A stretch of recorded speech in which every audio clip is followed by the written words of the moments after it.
Good evening, ladies and gentlemen. I'd like to call to order the regular meeting of the Council of the Corporation of the Municipality of Kincardine at 5 o'clock on December 11, 2024 in the Council Chambers at the Municipal Administration Center. Roll call this evening. We have Deputy Mayor Clark. Present. Councillor Blackwell. Present. Councillor Kavanagh. Present. Councillor Hinchberger. Present. Councillor Pranger. Present. Councillor Steinoff Gray. Councillor Stewart. Present. Councillor Williams. Present. And I would like to acknowledge the folks we have online and our staff members here as well. Councillor Blackwell, please. Thank you.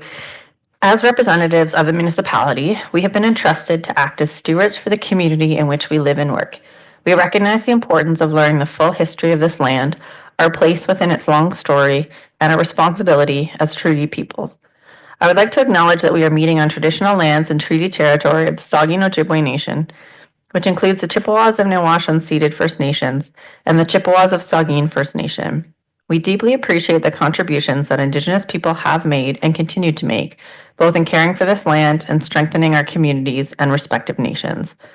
As a public service organization, we are committed to actions that move us towards a journey of truth, healing, and reconciliation with the Saugeen Ojibwe Nation, the Métis Nation of Ontario, and the historic Saugeen Métis. All right, before we get into the agenda of the meeting tonight, I'd just like to advise council and public that we will be moving into a closed session at 6:30 this evening. If we're not done at open session, we will still have to defer to closed, and then we will finish the open session following that closed meeting. Are there any amendments, additions, or deletions to or from the agenda this evening? I'd like to remind council members to disclose pecuniary interest now or as it arises through the meeting and the general nature. Councillor Blackwell, please. Thank you. Through you, having consulted with the Integrity Commissioner, this is one of those like transparency statements. So having consulted with the Integrity Commissioner was to publicly disclose that my spouse is an employee of Bruce Power, which has a pecuniary interest in item 6.1A. Property tax implications related to non-market valuation of electricity industry properties. The Integrity Commissioner has concluded that any deemed indirect interest I might otherwise have arising from my spouse's employment would be an interest in common with electors in general, and so I may participate fully in council deliberations on the matter so long as I make this transparency statement. So I need a mover and seconder that the minutes of the council meeting held on November 25 and November 27 be adopted as printed, moved by councillors Hinchberger and Williams. All in favor? And that's carried. Delegations and presentations. CAO, would you like to speak to this to begin with? And I would be happy to read the list of employees we're acknowledging. Absolutely. So just briefly, we do take time to acknowledge employees who have been here. So part of our policy is to recognize folks who have been here for increments of 5 years. We've changed things a little bit. We've had it in the past at a Christmas events, but not everybody can attend Christmas events. So we're doing things just a little bit differently, acknowledging them at council in a public setting, but also having a breakfast for folks tomorrow morning. So that's a little bit of a change, and why I would be happy for the mayor to read out the names of those employees and our volunteer firefighters.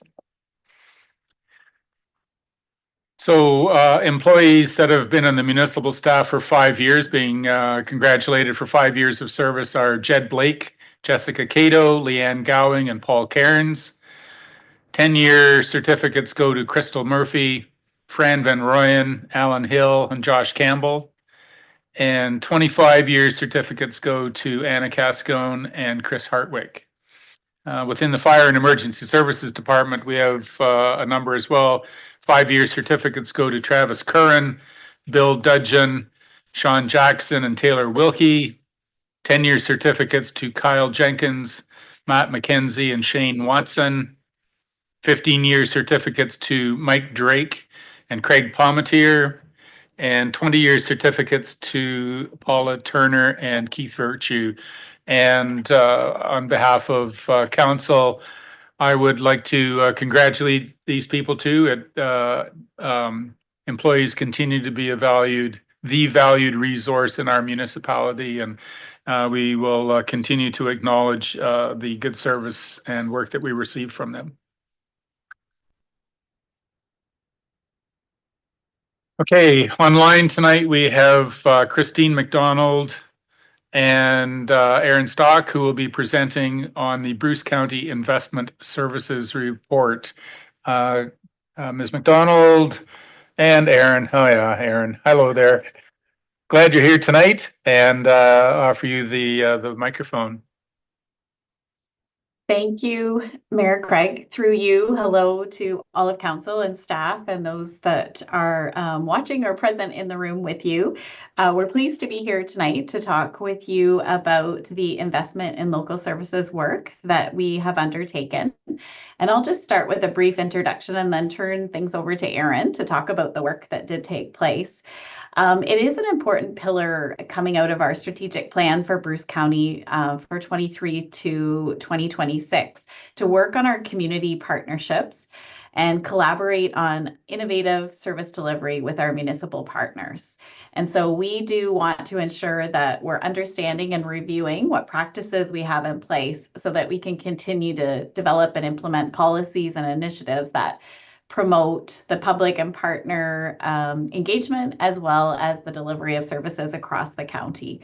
So we're really focused on service excellence, being responsive, having good governance, and financial sustainability that would be of interest to our other local municipal councils as well too. And so in working collaboratively with our municipalities, we thought this was a great place to start. And I'll turn it over to Aaron to talk about what we did in our investment in local services report and review. Great. Thanks, Christine, and through you, Mayor. I'm not sure if you have the slide deck up or if it's just in council packages. I'll give slide references as I go through this. So on slide 3, you'll see what the background and purpose was of the work that we were doing. So what we wanted to do was start to look at answering 2 distinct questions in the work that we were doing. One, is Bruce County delivering services in an efficient fashion, and how are we delivering those services across the communities that we serve? So we looked at 2022 financial information returns, as well as 2022 volume of service data from Bruce County. The reason it's the 2022 data is there's a delay in getting fully published financial information returns from the ministry. So it was the most recent data set we could find. You'll see that Bruce County collects $56.5 million in total levy contributions, while we make $121.5 million investments in local services. I want to be clear, this is our operational investments. This doesn't factor in capital investments. I'll talk about that a little later on. And we were able to do this because we're able to leverage provincial and federal funding at the county level, as well as economies of scale. So maybe I'll get the next slide. And so, as I said, there was a couple of questions we wanted to answer. The first question being, is Bruce County efficient in the services that we deliver? So we compared ourselves with other upper tier county level governments that are consolidated municipal service managers within the Western Ontario Wardens Caucus. So when I say consolidated municipal service managers, I mean they operate Ontario Works, housing, paramedicine, all of those kinds of programs. And what you'll see from this graph is that out of those 6 comparator municipalities, county governments, Bruce County had the second lowest expenditures of the 6. We also received the lowest funding from the provincial and federal governments for the services that we deliver. And despite that low provincial funding compared to our peer group, we were still able to maintain a levy impact that's the second lowest of that comparator group of municipalities. I'll take the next slide.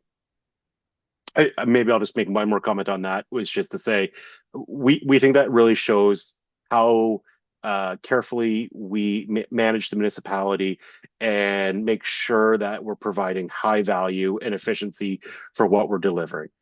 The next question we really wanted to answer is how does that investment show up in the local communities that we serve? And so what you will see is each municipality is shown by the proportion of households it has within the county. So how the tax levy is assessed, what its levy contribution is to the county, and what percentage of services the county invests in each of those municipalities. So this is how much library service there is there, paramedic calls, Ontario Works caseload, housing units, all of those kinds of pieces. And so you'll see from this slide, Kincardine has about 15% of the households in Bruce County. It contributes about 18% of the levy in Bruce County, and it sees about 15% of the services delivered by Bruce County. This is the first year that we've undertaken this, so this is really about starting the conversation of what this looks like across the county, and starting this conversation with local councils. Maybe I'll take the next slide. We deliver this service. We deliver these services through a range of activities that include transportation and environmental services, human services, paramedic services, long-term care, the museum, the Bruce County Public Library, our planning and development services, the community development office that we've recently created, and the government relations division that we recently created. There's additional slides. I won't talk through them.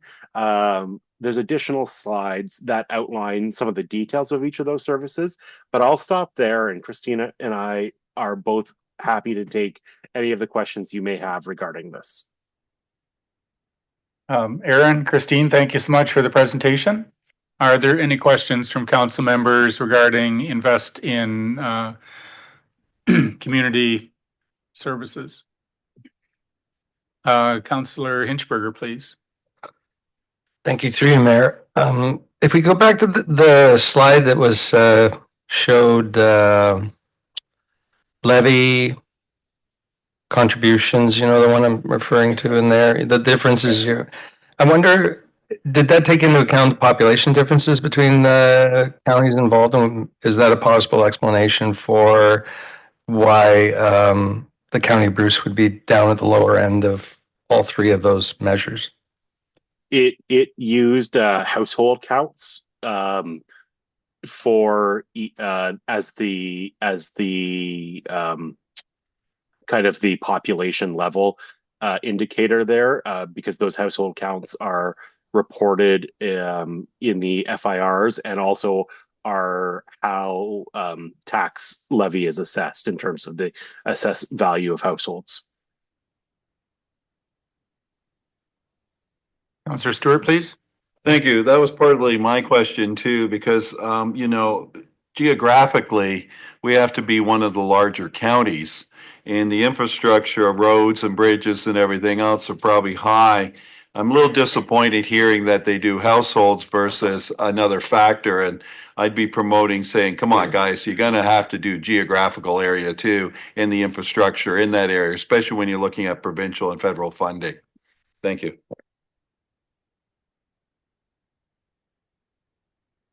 Suppose thinking through that, as Aaron commented, the tax levy is not per person, it is per household, per residential or commercial lot there. So anyway, seeing no further questions, thank you so much for the report. We do appreciate it. It gives another touch point on the services that the county provides to the municipality, and our role in supporting those. So thank you very much. We do appreciate it.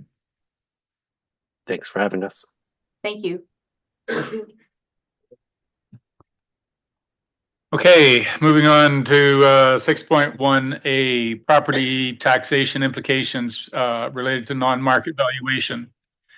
So we welcome this evening Peter Fries, who is the consultant we use through MTE. We do appreciate the work that you've done so far. And Jolene, do you want to begin the discussion just to set the stage? Thanks very much. Happy to. Thank you, Mayor.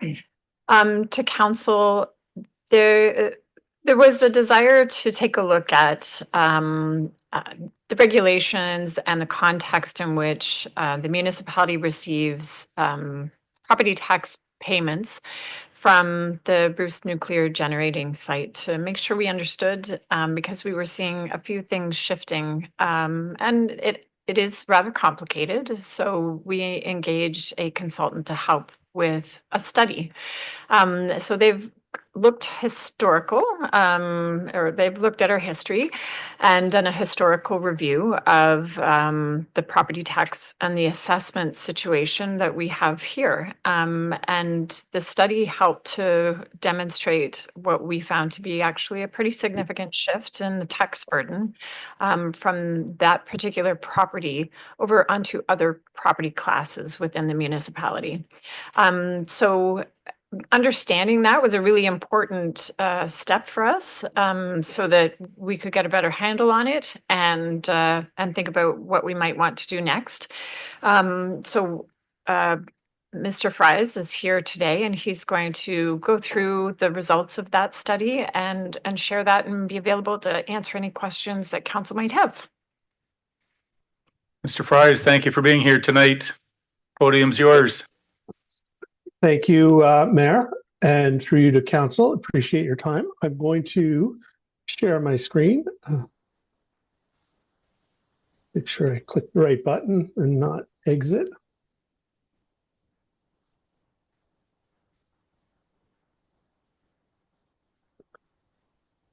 I will attempt to be as efficient as possible. There are some sort of complicated concepts. Tried to pare it down and make it as simple as possible. My apologies if there are still some complexities left in here.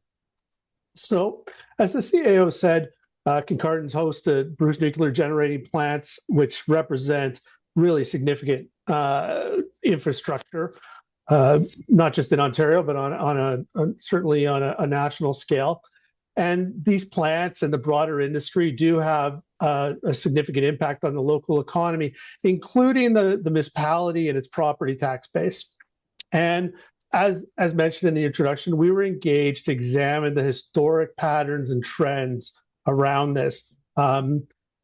What is happening? There was a pattern of decline, or there was a suspicion of a pattern of decline, a generally observed pattern. So we were engaged to look at what's driving that. And it has a lot to do, and you're hearing me talk about this, there's some specifically prescribed non-market valuation. And if you read the report, it's got a horribly long title. But we have some non-market value. So while your home is valued based on a market value, there's some other things going on with these properties. So just give you some context.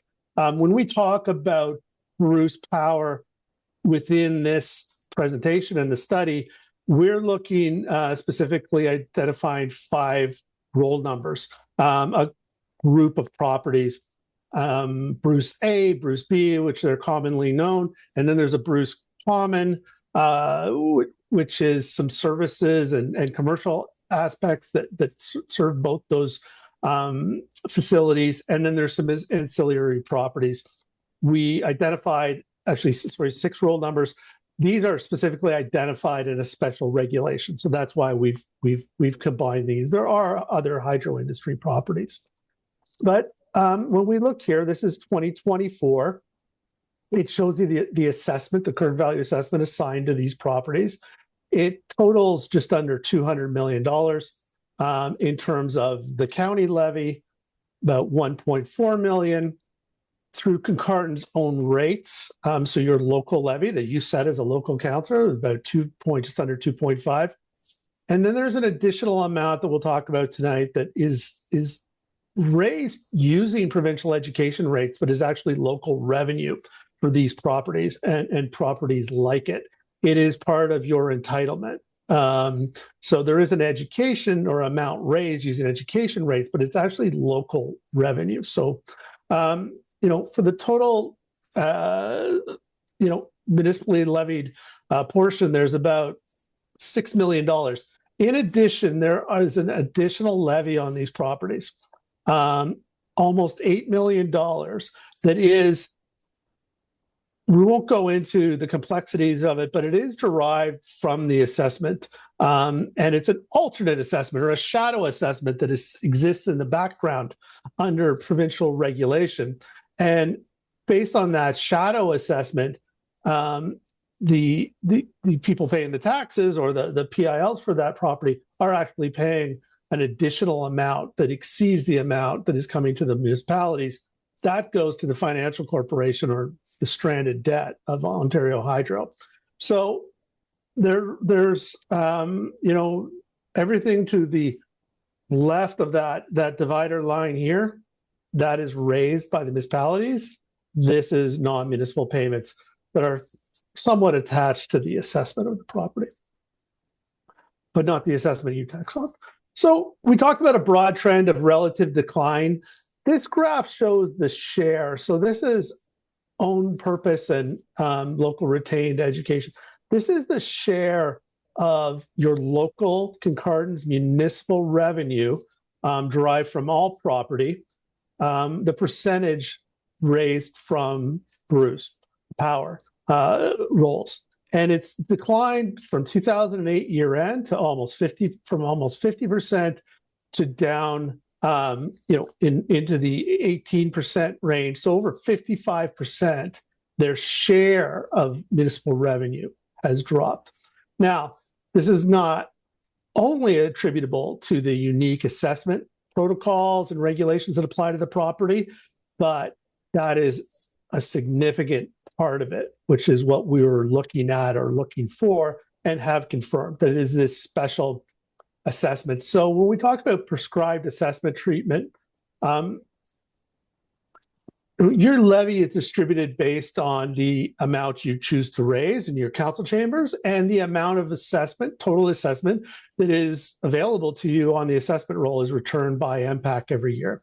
You take that levy requirement, you divide it by the assessment, you come up with a rate. A little more complicated than that, but that's how it's distributed. And it gets distributed back to the individual properties on rates. These CVAs or assessments are periodically updated, reassessment, to keep them fairly current with market value. We are in a pause now, but our system is based on regular updates where we are saying we're going to estimate the value of your home at 2012 and then 2016 and then update it again so we can keep the balance fair. But many of the key properties associated with Bruce Power and other electricity industry properties are valued in a different way. They're valued on a unit value approach that doesn't change with the market. So we have special rules for these properties. Many of them, including the Bruce Power rules, are technically exempt from property tax, but are subject to prescribed payments that mimic property tax. And we do it the same way, we bill it the same way and calculate it the same way. So all the equipment is exempt.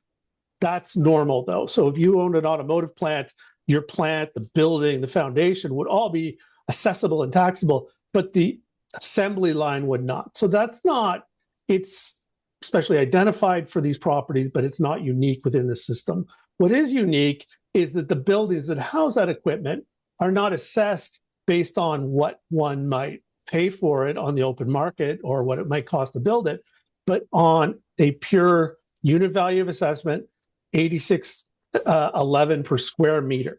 That's it. So we measure the building. And for most electrical buildings, that's the inside ground floor. And that is important because when we measure the inside ground floor of a property, we're not accounting for vertical height, which is okay in some electrical properties, but in more complex ones, we're missing a lot of the cost and expense and value of the building. Not only that, 86.11 per square meter is extremely low, and it hasn't been changed in decades. So the land and buildings used for administrative use, commercial, they're supposed to be valued in a similar way to taxable property on market. And then there's certain, lands used for transmission of electricity, so rights of way, which are taxed on an acreage. And that's actually the same whether they're, doesn't matter who owns them. That's the same for private and public. But there's special rules for nuclear generating stations. These kind of refine those other rules. They tell us how we're going to measure the area for the per square meter, and it's an exterior rather than interior footprint. And we're not, again, measuring any of those internal floors or layers. There's also a prescribed methodology for the water intake, which are really large, significant portions of these properties. These are site and building specific.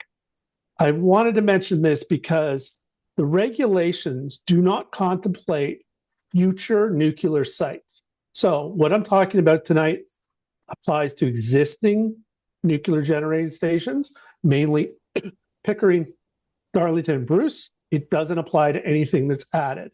It is building specific. So if it's not there, we're not sort of capturing it in the specific rules. So for the Bruce generating, we could break it up. If we take those assessments that I showed you, we break it up, we turn it around into the types of assessment methodology, our core generating, our water intake, our common elements, which are partially on a unit value, and then our elements are supposed to be market. And this is a bit of a snapshot of how these have changed over our observation period, which ran from 2008 year end to 2024 roll return, or basically when you set your rates for 2024. The generating have actually gone down a tiny bit. We would expect that if measurements have changed only, but there is a tiny bit of land in there that could have adjusted. The water intake has not, it's remained virtually flat. It's not increased. This is something we didn't expect, even with the current regulations. This is supposed to be indexed. So that is something we want to look at. It's a bit of a separate investigation, though. It's not part of this core policy issue that we're talking about tonight. The common areas, we see that these ones that were supposed to increase have been fairly flat in comparison to your non-hydro or non-electricity industry properties in the municipality. So over this observation period, your regular homes and businesses that aren't subject to any special assessment have gone up 118% because of reassessment market value changes. These properties as a group have only gone up about 18%. So that's 1/10 of the rate. What happens? Oh, they've gone up a bit, but not much. What happens when we freeze assessment within a mobile system? So in other words, they're not changing a lot or they're staying the same. Why would that be problematic? That's problematic because they become in a state of relative decline. Very simple picture here. If we have $100,000 and it's 25% of your base here, and it stays $100,000, even though it stayed the same in dollars, as a percentage of base, it's going to decline over time as the rest of the base increases. And because taxes are distributed based on your shares of assessment, that $100,000 in CVA is going to be carrying less and less tax over time. And when we look at the a little bit more year specific in terms of how assessment shares have progressed, this is how things have moved. The blue columns are your taxable properties, non-electricity properties. And the red are your Bruce generating properties. What we can see is on this graph, it's impossible to show how any movement pretty much because it's just not that fine grained, but it is in relative decline, significant relative decline. So that's what's going on with the assessment because of those fixed valuations. And it's going to bleed through those fixed valuations potentially to other elements of the property that aren't being updated at the same pace. The real issue, though, is what does that do on the tax share side in terms of taxes being distributed? Now, our study And it's interesting. We've been asked about this every time we present it. We're not just looking at, hey, how have things changed overall. We did break down into extreme, sort of excruciating detail what shifts were related to those unique assessment methodologies compared to growth-driven change and municipal levy change. Because you've had inflationary pressures, you've grown over time, which means that taxes have changed for more reasons than one. The big one is the growth that seems to be a red flag. Other properties have come online. You've built new homes, new businesses, businesses that may even be derivative of the electricity industry. And as those come on, they do shrink the share. So we want to be fair and transparent and say what is just related to the the tax change driven by those market discrepancies, where we have market values in most of our properties and non-market values in Bruce Generating. This is a roll up. It's a little tough to roll these numbers up, but when we add every year's shift, so these aren't unfortunately cumulative. These are just every year's individual shifts added together. And once you shift, that's a gift that keeps on giving, and then you start a new position. So these numbers could be higher if we looked at it a different way, but we went fairly conservative on this. These are the shifts specifically driven by the by the valuation issues that we're looking at. More importantly is the difference in the market in the share of the tax.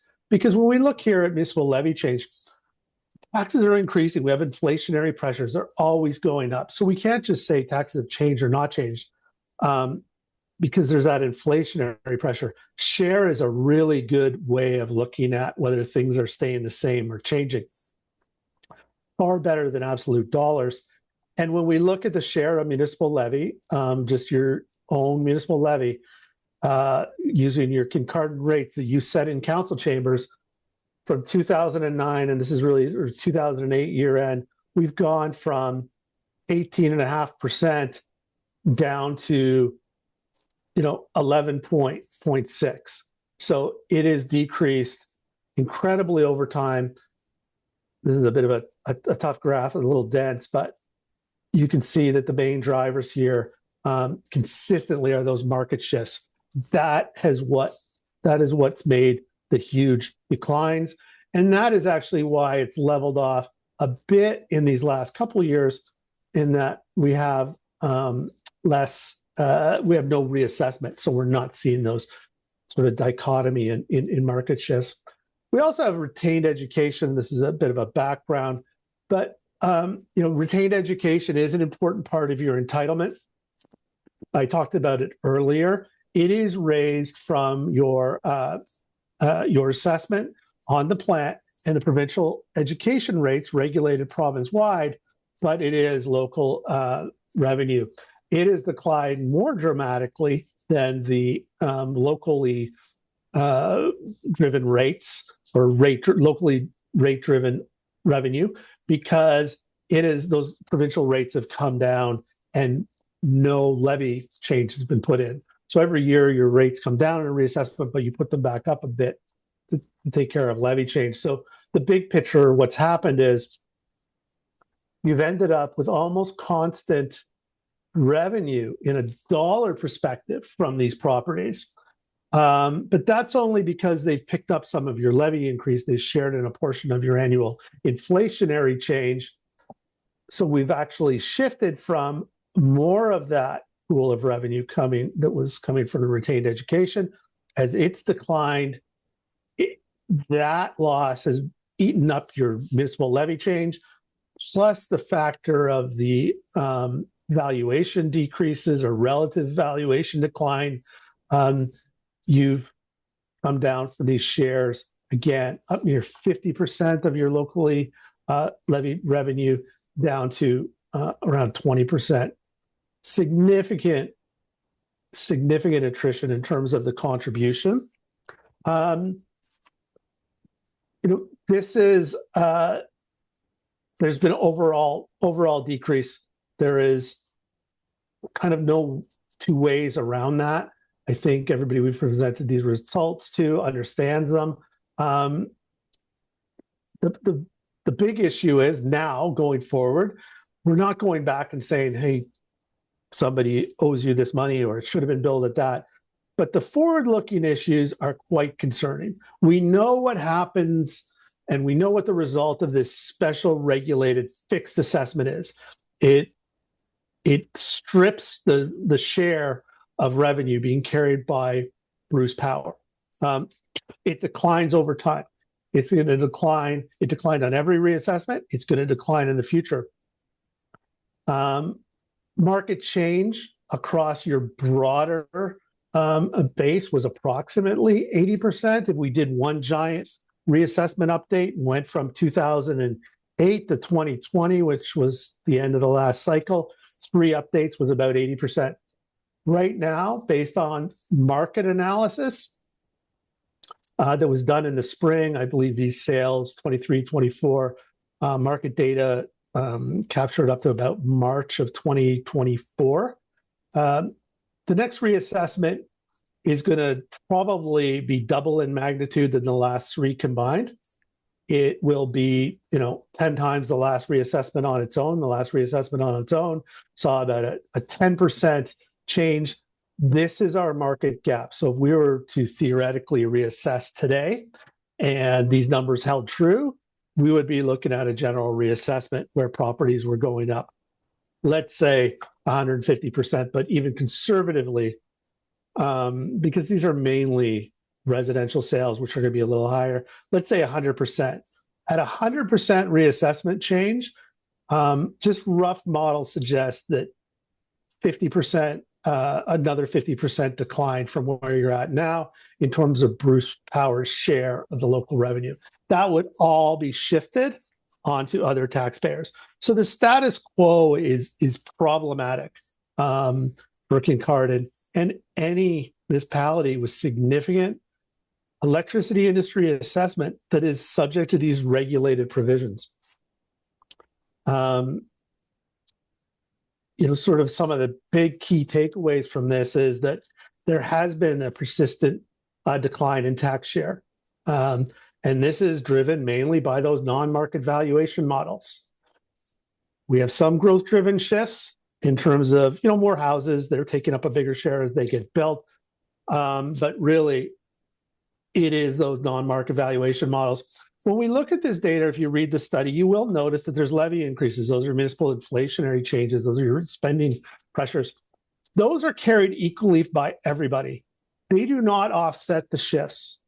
In many ways, they kind of aggravate them in some ways, in that your other taxpayers are carrying more of those over time as those declines happen with reassessment. So, the new market value, when it comes, and it has to come at some point, it's not coming quickly, but at some point it needs to be addressed. So, just a couple closing statements. It is critical to confirm that the challenges are related to provincial policy. Nothing in our study suggests somebody's doing something wrong or counter to those policies. So, for example, we're not in any way saying Bruce Power is not paying what they should be paying, or that the assessment is wrong or something like that. We're saying that the rules that make those things right are wrong, if that makes sense. It's a policy issue that needs to be changed. I don't know that anybody thought far enough ahead that if you set a unit value assessment and you never update it, what's going to happen. But this is what's going to happen. And it is a little interesting to note that we have 2 types of unit value assessment in Ontario, one for electricity properties, one for pipelines. The pipeline unit value assessments have been updated to stay current or relatively current with market value change at every reassessment, where the electricity is not. So there's some provincial policy work issues here. So I think that's it. Again, I tried to be as efficient as possible. I know there's a lot of technical jargon in there. I can keep the slideshow up for a moment in case anybody wants me to revisit any slides there. Mr. Fryers, thank you so much for that presentation. Again, we had seen some of that prior, and it was good to be refreshed. I'd like to echo his comments that this is not an issue with Bruce Power. Absolutely not. In fact, Bruce Power has been very supportive in acknowledging the challenges we're facing and have offered the assistance that they're able to. It's not even an issue with OPG. It's not the point. It is the regulation that OPG is following, provided by provincial policy.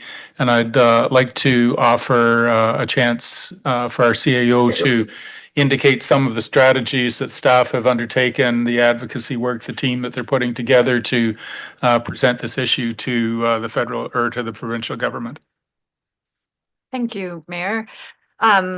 And thank you, Mr. Fries. We appreciate the presentation. And yes, it is a complicated and complex topic, but I think when you get right down to it, your last sort of comments are fair.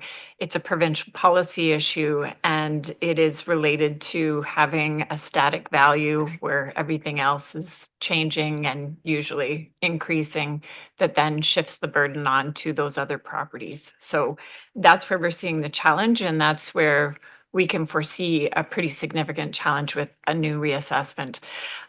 So yes, we have had conversations to make sure that folks are aware of the issue. We have had conversations with our local MPP. We have had conversations with the Canadian Association of Nuclear Host Communities. We've had conversations with Ministry of Finance staff. We've also met with the Minister of Energy, as well as some of the Minister's office staff. And we have shared it with a number of municipal treasurers who have also got similar types of impacts within the province. And most recently participated in a call with CANIC as memberships as well to highlight the issue with Ministry of Energy. So we continue to make sure people are aware. Sorry, apologies. We have had the conversations, as the mayor mentioned, with Bruce Power staff.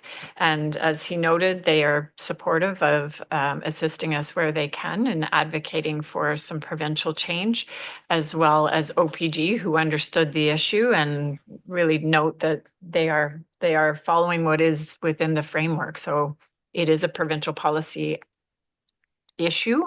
And that's essentially what we have uncovered, and we think it's reasonable to be asking for a review and a potential change of this as staff. Anything I'm forgetting on that front, No. Mr. Mayor? Thank you. Any questions from council members? Councillor Blackwell, please. Thank you. Excuse me. Through you, Mayor. One of my questions relates, like, there's obviously a separate element for nuclear, but there's also a lot going on right now in terms of citing of potential new electricity generating in terms of battery storage or additional different kind of generation. Is that going to be impacted as well? Like, so is that, I guess what I'm saying is, of course, there's the nuclear element, but I'm wondering if other communities are also going to be facing this as well, if they are citing electricity industry properties with the new procurement process.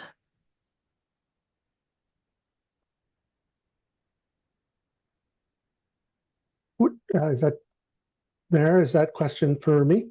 Well, it's certainly not for me. So let's you have a whirl at it and see where we end up. Okay. Just wanted to double check through you, Mayor. So right now, the regulations, there's nuclear, but similar regulations apply to anything where there is electrical generation and transformation. Those buildings would be valued on the square meter, the fixed square meter. As they bring in some news, there's some kilowatt charges for things like wind. So as new technology, I'll call it, I don't know how new it is, but new technology or new becomes pervasive, they are regulating that separately and a little bit differently. But yeah, anybody with a certain power generation or transformation buildings that fall under that Electricity Act are captured by this. But some of the newer stuff, if you're looking at battery storage for the storage and later transmission of electricity, I don't know whether that would be considered transmission. They might have to deal with that specifically in new regulations. I know when staff was doing some of the initial research, I think it was 70 some odd communities that had some financial effect. Like it was a really significant number. Kincardine is by far the most highly affected. The city of Toronto, down to some communities where it's like $18 a year difference it makes. But Councillor Inchberger, please. Thank you, through you, Mayor. Thank you for the presentation tonight. I don't know if my question is for you or the CAO or both, but in trying to get a clear picture on the policy changes, I realize that the current provincial government has a majority, but it looks like some of the policy changes that would be required are both in the Assessment Act itself and the generating facilities regulation under it, and whether that makes a difference in the timeline in terms, because regulation could be passed whatever by the Ministry of Finance, but the Assessment Act changes would have to go through the legislature. So I'd just like to kind of know what the journey ahead's going to look like. It's easy just to say policy change, but we got different types here. So maybe through you, Mr. Mayor, I'll speak to that first, but I would be happy to have Mr. Fries jump in as well. Yes, you're correct that I think the ask for us, it has not been so focused on what we think should happen. It has been more about, this is what has happened to date. We see inequity in this, and we think that treatment should be more, that inequity should be addressed, and there should be a fairer treatment. So however that policy change, and it could come through regulation, it could come through, there's probably multiple ways things could be addressed. I think that the request to the province is more, you should be the ones to figure out how to address this, to make sure that there's a fair treatment within the property assessment system that you govern. And if it's okay, I'll ask Mr. Fries if he has more to offer on that.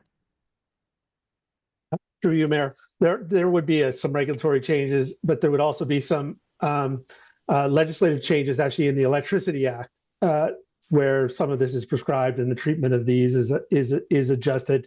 But to reiterate what the CAA said, my personal feeling on the strategy is to say identify what needs to be done, not prescribe what should be done, because then you get into a debate on that and it can get side railed.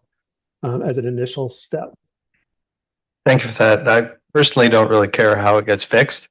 But you know what I'm trying to say. Councillor Stewart, please. Thank you. Peter, that's an excellent report. I think this is about the 10th time that I've gone through it, and every time I get more information from it. So you and your company deserve a lot of credit. It really explains to the average person what's going on. And basically, we've been subsidizing the power generation for the rest of the province in our own little community here of 12,000 people. And my best guess, and this is only my best guess, looking at the shortage where we used to be 18.6 share and now we're 11, you're looking at around $2 or $3 million of shortage. This becomes a political factor, and it's great to talk about regulation and moving the government. It'd be nice just to go down there and ask them to write us a check for a while until they figure this thing out, but I think that's not going to happen. But it looks like unless we, and I think the staff has been trying to work through the various departments in the provincial government, the energy, finance, and our local MP, but I think we're going to have to go public, and we're going to have to put on a little demonstration, because you understand that there's election next year and that's the time to really step into it. I think the impact people are going to be asked not to probably do a reassessment until after the election, but that would be the appropriate time in 25 that we could really make headroads and maybe change the whole thing or get someone to write us a check, one or the other. But thank you. Great report. And I hope that we're going to get an answer back in 25. Thank you. Councillor Kavanaugh, please. Thank you very much. And through the chair, I'll put forward a few of my own comments. The first is that I'm glad that we can finally have this conversation in public and take it to the public. It's something that I have always found frustrating when we have residents that are very vocal and express it feels like my taxes are going up and I'm getting less and less for them. And meanwhile, this staff report has been coming through and sitting through and been worked on that very clearly shows one of the major reasons why that is a reality here. It's very easy to explain how housing prices go up and that a power generation station is essentially frozen in time at $8 a square foot in 1967. So we were talking a little bit about this, and everyone seems to agree that the fix has to come from the province. We can't change the acts. We can't move anything here. I have a motion that I'd like to put forward. I'll read it, and if someone wants to second it, then we can discuss that. It will be calling on the province to take action. Is that acceptable? Clerk, I believe procedurally that would be quite accurate. So, no, go ahead. Why don't you gotta read it? Thank you.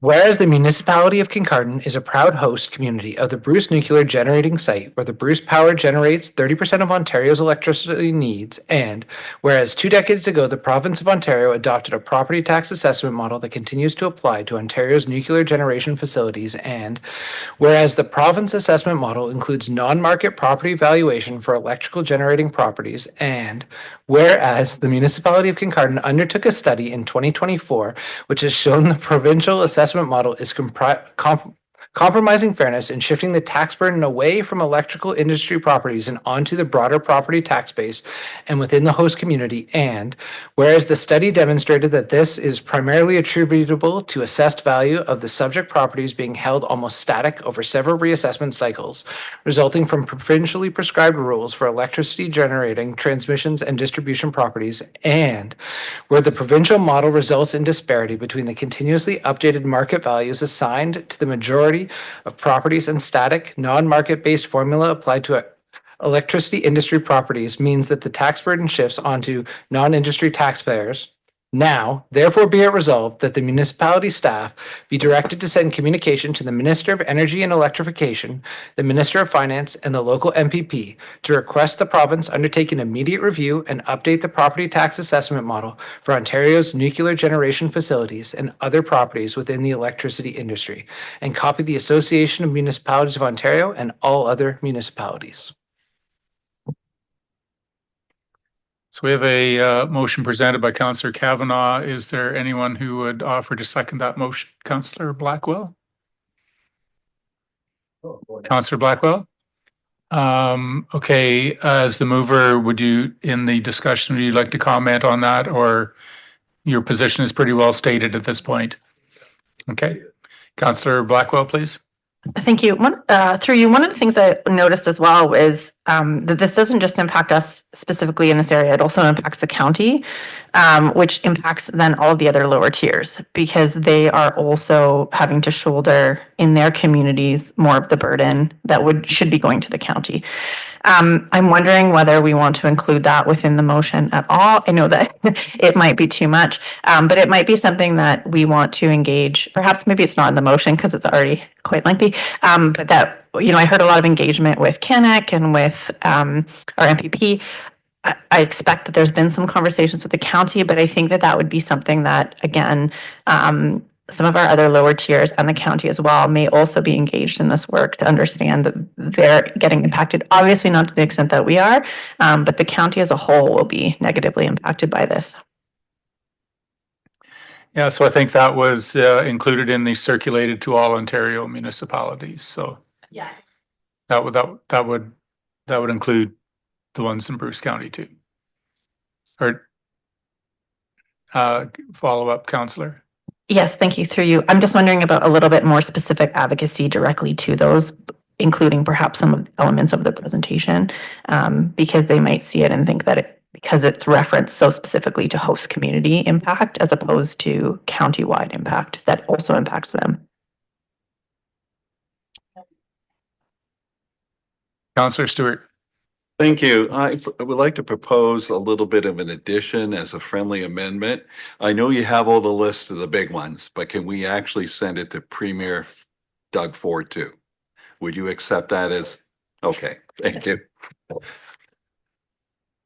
I'll accept that as a second. Councillor Hinchberger.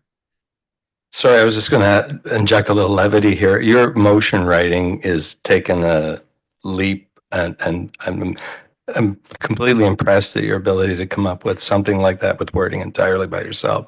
Well done. To be clear, I had a lot of help from staff in clarifying that and making sure that it was one of the things I've learned for strategic planning is really the importance of conferring with staff before you bring the motion to the table. Councillor Williams, please. Thank you. Through you.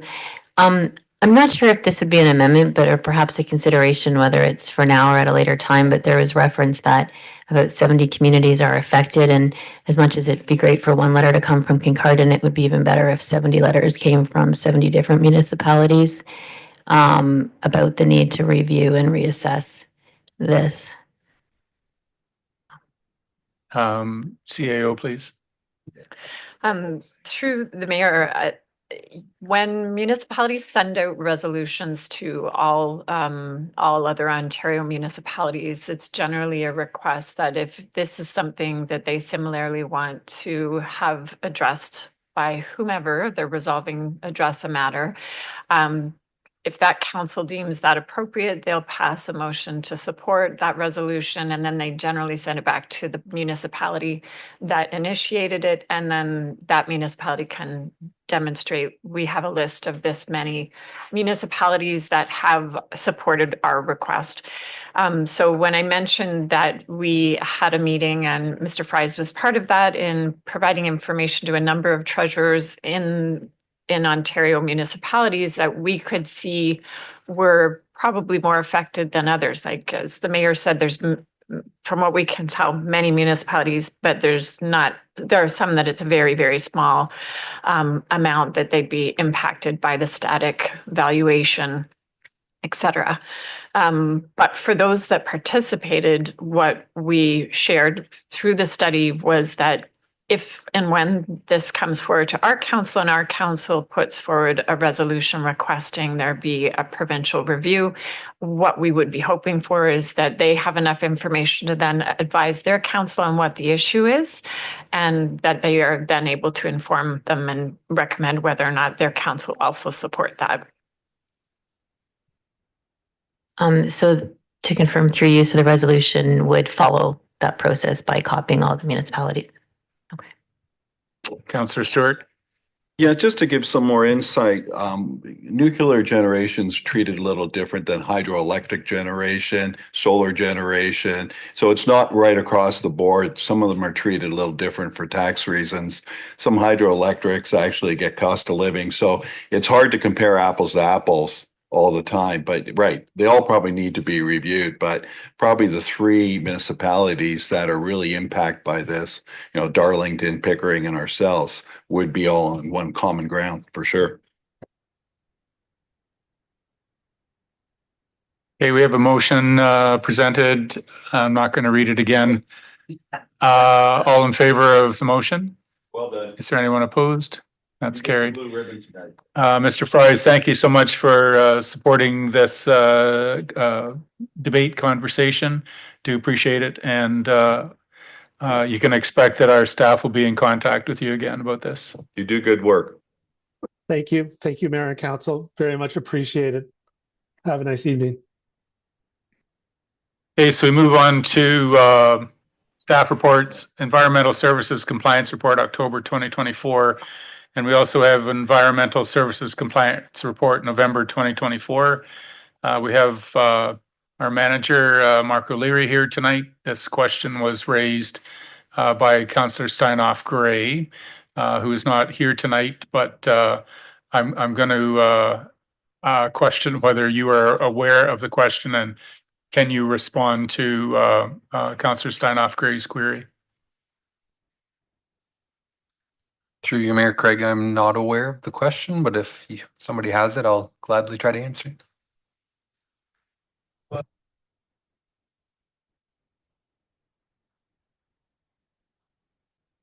Okay, short of having Councillor Steinhoff Gray here, we're with council's concurrence, we will defer this until she's present to make sure that the question asked is what the issue is. I think that would be the appropriate path forward. Whether it's tonight or a month, it's not gonna change the question. And we'll, if that's appropriate, we'll do that. Can we just put that on the table, so to speak? Bring it back in the January meeting sometime? That's just, do we need a motion for that? Do we need a motion for that? We can just put it back. We'll just put it back on the agenda in the January agenda. Councillor Stewart, please. Thank you. And through you, Chair, since we have Mark here and we have Armo, which is in Ward 2, just maybe you can give us a quick Just little. a minute, no, Councillor Stewart. Yeah, this is the Armo drinking one. Yeah, I think we just deferred it though. Are we going to defer the whole thing? Yeah, Okay. well, Sorry, Mark, go away. they, We just deferred October. no, we were, actually, when I commented on, it was both the reports that Mark was going to speak to. So with council's concurrence, I would ask for deferral till the Councillor Steinhoff's Gray return in the No problem. January meeting, No problem. since it was she who raised the question. Well, her question was specific or came out of the October report. The November report is new and not subject to what her concerns were. And I do have a question, maybe two related to the November report. Okay, November report. Okay. Go ahead, Councillor. It has to do, sorry, thank you. It has to do with the wastewater spill at Bruce Avenue and Penetango Row. And I think, well, it's great that staff knows that I happen to be on site first and have some really good video of it going down the hill. The question I have in here is, I'm trying to understand in here is, a manhole would go down to the discharge pipe. But I guess the more concerning thing to me is we appear to have an obstruction in the sewage discharge line between the effluent treatment station and the lake, that's between the lake and the manhole, that caused at a higher flow rate a backup of the manhole. So I think the logical question is a concern about our ability to discharge wastewater, and what are we going to do about it? Thank you, through you, Mayor Craig. So there is a small obstruction on the manhole that you saw bypassing Councillor Hinchberger. So when I say a small, there's a bit of a root buildup where some roots have formed in and around the pipe and can, in theory, I guess, obstruct some flow. I wasn't around the last week of November when this went through the workflow process and onto the council agenda. So one of the other issues that we experienced that day was, as for best practices, it's recommended to lower your lagoon sites through the winter months. The idea being, with significant snowfall events and then a spring thaw, that it allows for what I would call a bit of a buffer in your ponds. I do believe the primary reason for the bypass was likely the discharge of the ponds happened too quickly and resulted in a spill at the manhole. Thank you for that. And then now I would say that this could be rolled in with the October report and brought back when Councillor Steinhoff Gray is present. So the question from the November Environmental Services Compliance Report has not been answered? Because I think that's just what I heard was that question. Help me out here. Okay, I'll help you out in here. There are signs here of human performance issues. And that Okay. I think is the type of discussion that will be happening in the future. Okay. That may,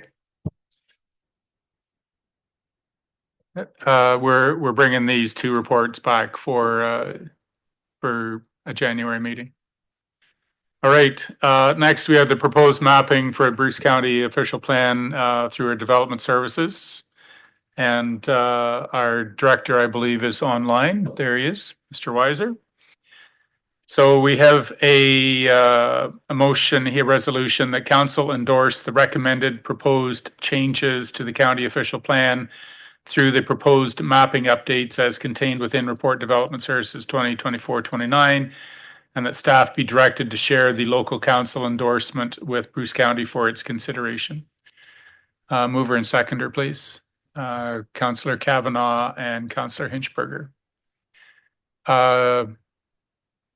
Manager, Dwayne, how about you lead off the discussion, please?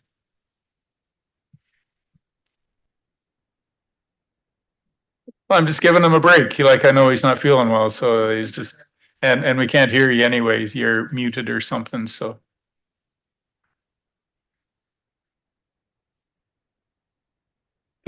7 times 13 different ways. Okay, figure out one of the 12 ways, Director. It feels like deja vu. Okay. Someone couldn't do it. We're gonna start with Dwayne. So away you go, please, sir. Thank you, Mayor, through you. Yes, I'm just getting a hold of Adam's report here now, so I'm going to go through it. I'll try to do my best I can to answer any questions you may have on the proposed mapping expansion, decreased boundaries that the county's proposed. And quick question, is there representation from Jack also? Okay, so sorry. Once again, because this is a big report, are you able to address the first map and we can have questions specific to that first recommendation? And, we'll get consensus that, yeah, that's what we're thinking. And then we'll move on to the next one. We'll just break it down into smaller pieces, please. That'd be fine, Mayor. If you'd like to pull up the first map, I can speak to it. I think to the.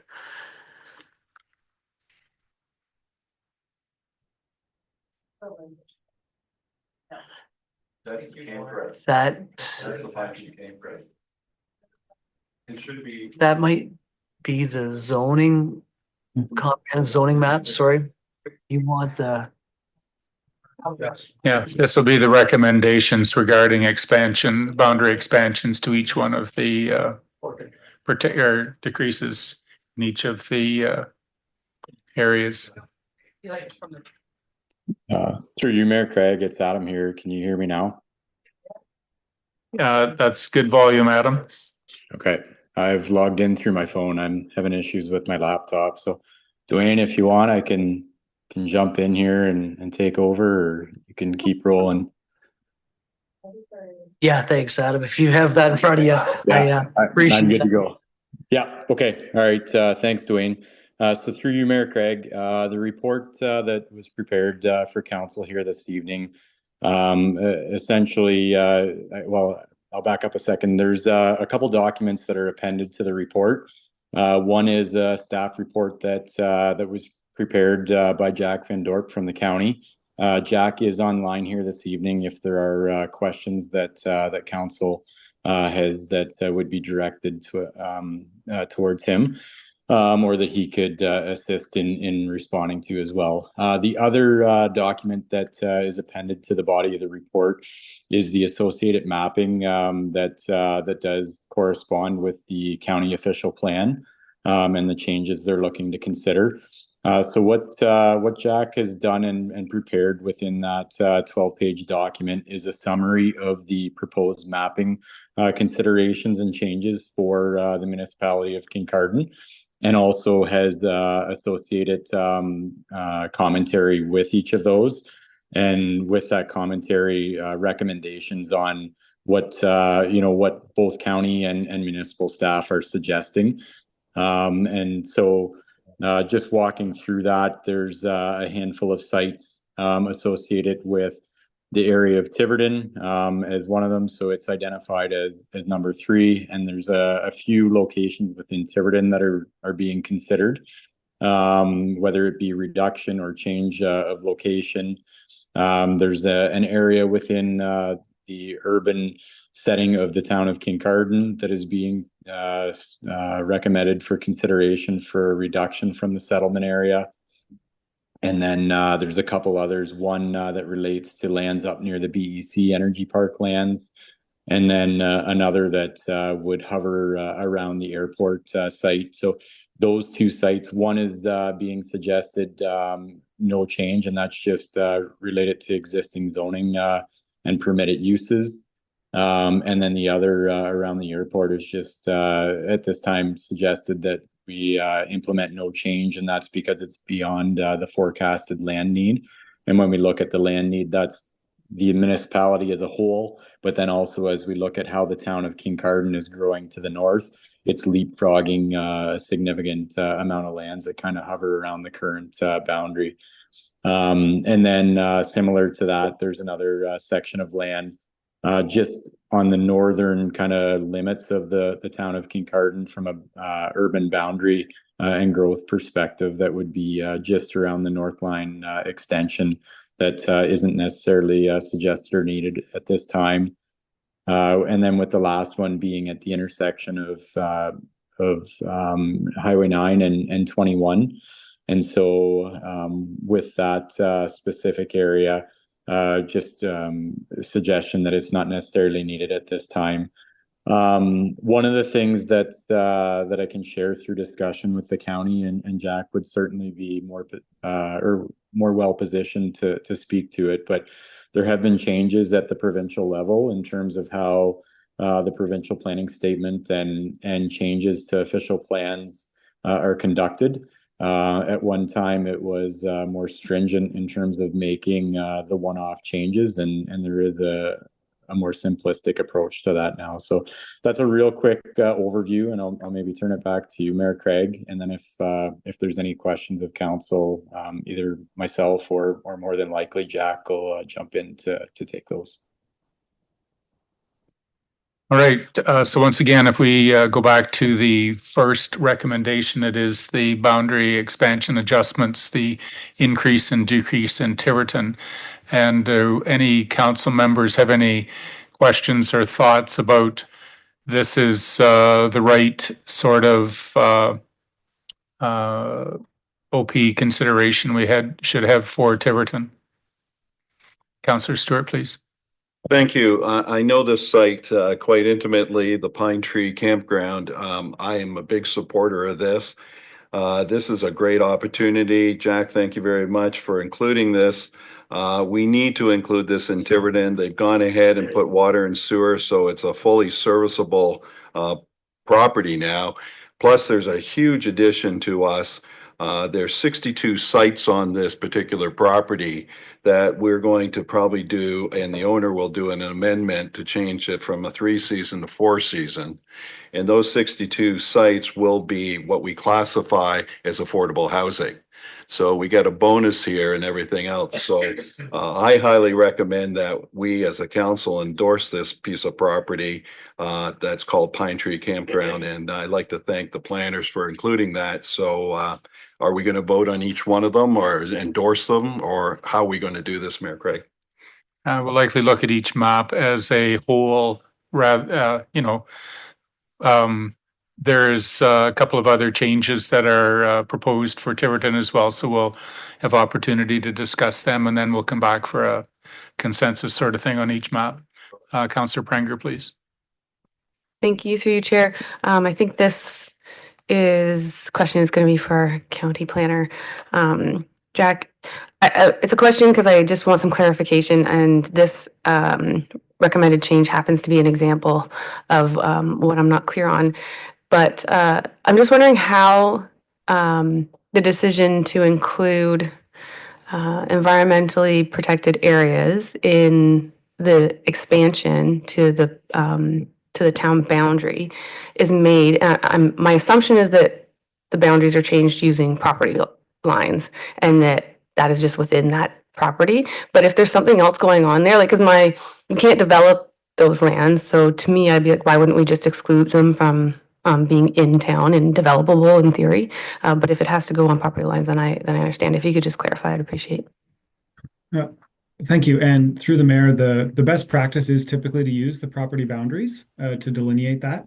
We will ultimately, I believe we're doing one last thing, which is just a review around potential MDS considerations. And so it's possible that we may also need to factor that into the settlement area boundary as MDS setbacks are calculated from the boundary of the settlement area. So if there is a conflict, there may be a need to review that in this area. But generally, the best practice is to follow the limits of the property boundaries where they make sense to do so. Thanks. Just to follow up through the mayor, understanding that and agreeing that seems reasonable in most cases. My personal preference, and I don't know what other councillors would think on this, would be to it's a very significantly large area of environmental hazard. My preference would be that it would be excluded from the town boundaries. Thank you. Further questions? So I don't have a background in planning, but it makes, I would offer that I would prefer, it would seems logical to me to go by boundary lines and then use the mapping to exclude development on that piece. The environmental protected land is identified, and the county planners, I'm thinking, will say, no, you can't put houses on there, depending, or using the expertise of Saugeen Valley. So from my perspective, the recommendation regarding that particular spot is the way that it should be. There are also a couple of recommended changes on the northeast corner. There's a spot there that is recommended for removal, and another additional spot right up in the top right corner there. So any further questions regarding this recommended changes?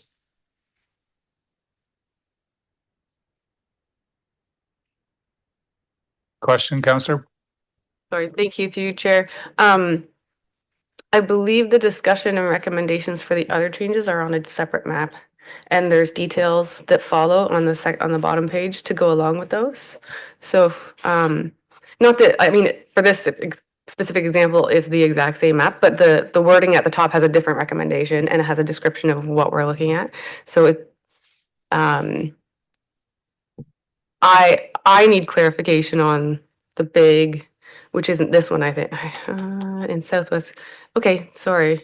Yes, it might actually be this one. The larger square of what looks like black hatching beside the campground that we just, no, Southwest. Yeah, that I don't know what we're doing with it. Is it being recommended to be added or? Yes. Approved? That is being recommended to be added. The northeast corner, there's two plots there that are recommended to be removed. Mm-hmm. And right in the very top northeast corner, there's a little purple hatching that is being requested to be added. Thank you for the clarification. The use of the hatching were different, are used in different ways, and it's very confusing. Took me a while to be explained what we're talking about. So we need some direction forward. This is the recommendation from county.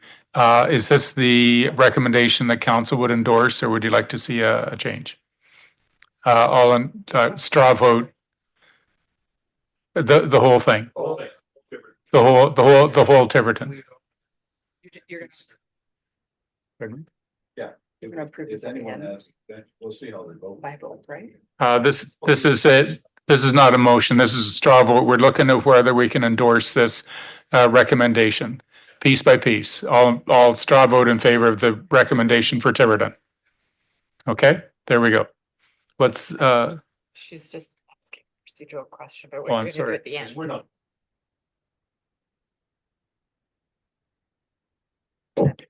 we already have a motion to endorse the recommended proposed change. So when we get to the end, we will have already understood the changes that we agree with or the changes we would like to amend. So this was just a first straw vote on the first proposal. Second map that we are looking at is number 5, Kincardine Southeast. That was let our manager talk about that, or our director, if you'd like to speak to this one. Yeah, I can. Or Jack, yeah. Yeah, I'll jump in here to start through you, Mayor Craig. So this parcel of land is just off of the south line. So you'd be in the southeastern quadrant of the town of Kincardine. The land is it'll take some work to service. Topography is a challenge. The other element to this is that the current landowner has the desire to continue and maintain agriculture practices. So those factors led to some discussion amongst Kincardine staff and county staff. And then Jack may want to touch on the overall kind of complement of need in terms of development ready lands for the municipality. But it is in excess of what is needed, is my understanding as well. So it's kind of the farmer is a generational farm and they're not interested in developing, and there's no benefit leaving it on as development land. Anyone opposed to the idea of taking it off the I'm sorry, what's the recommendation? Decrease? Reduce it. Approve reduction of settlement area. Anyone opposed to that? Okay. You just gave endorsement to that recommendation. The next one is number 20, Kincardine east of Bruce Energy Center. The recommendation is no change. There was a request from the landowner to expand that. Is there any recommendation from county or from our director regarding this recommendation? Jack, Adam, any comment? Our understanding is that this is not a necessary change. The designation wouldn't affect the ability of the landowner to enact the permitted uses. And so it was not seen as a need. And our understanding is the landowner is also, understanding of that and doesn't need to see this, isn't actively pursuing this change. Any comment about straw vote to endorse the recommendation that there's no change? Okay, moving on. Next one is number 21, Kincardine adjacent to airport. The recommendation is no change beyond forecast land need. Jack or Adam, please. Sure, I can through you, Mayor. So this is a proposal that was initiated or requested by the landowner, identifying an opportunity for what we understand to be a kind of airport residential village function. Staff did review. The growth forecast indicates that there is a surplus of residential land within Kincardine's urban areas for the horizon of the plan.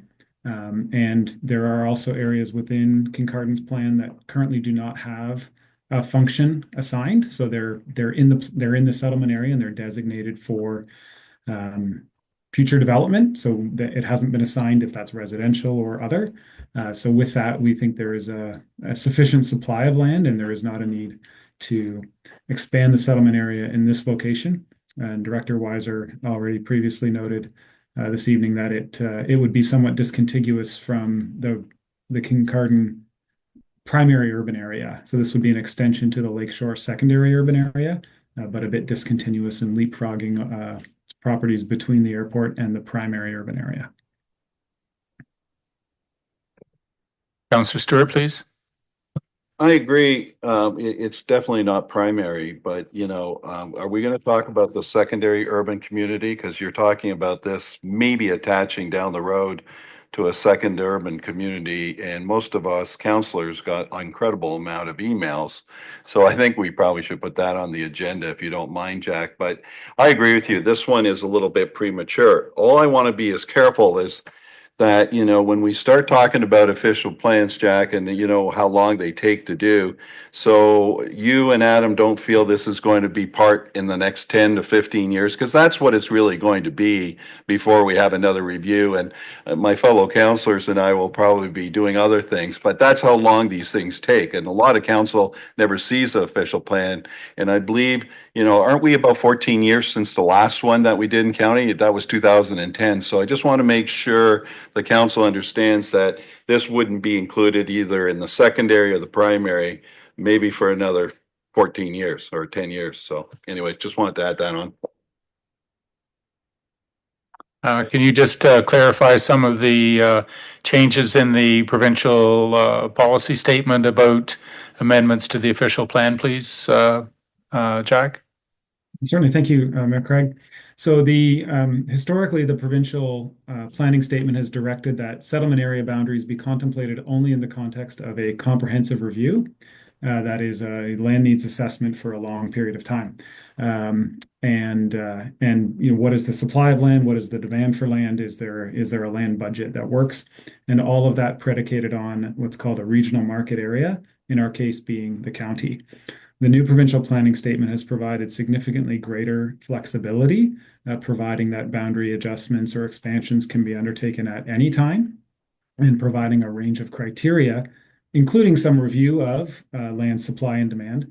But these are all considerations. There is no strict requirement under the provincial planning statement that a need be demonstrated and that all of the criteria be fully met. The planning statement requires consideration of a number of criteria. So that does provide significantly greater flexibility for municipalities if they find that growth is outpacing their supply or their forecast at a considerable rate, such that they may be running short. It also provides significantly more opportunities for developers to advance proposals. And so what we have been trying to do through the county process is examine the function of our county plan exercise being to make sure that at a county scale and at the scale of our individual communities, we do have the lands to meet the growth needs, while also recognizing that landowners may pursue individual applications at times of their own choosing, and striving to put forward a policy framework in the county plan that does seek to balance a bit of that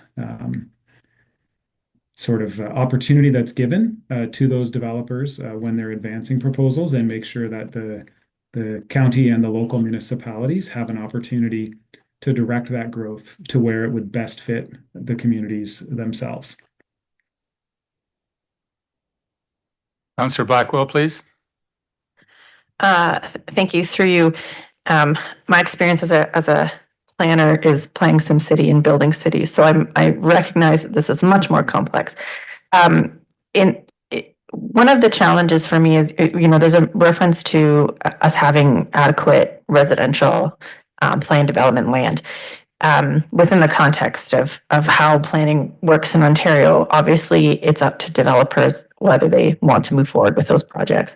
At what point is there any consideration given to if a developer is saying, I'm willing to put shovels in the ground, but I'm potentially outside the settlement boundary, and we're saying, well, we still have all this other land that would make better sense from a planning perspective, but also recognizing that we want to continue to grow and that we need to have housing. I'm just wondering, when we say, yeah, we have plenty of land, if no one's willing to move on that land, how does that factor into the consideration?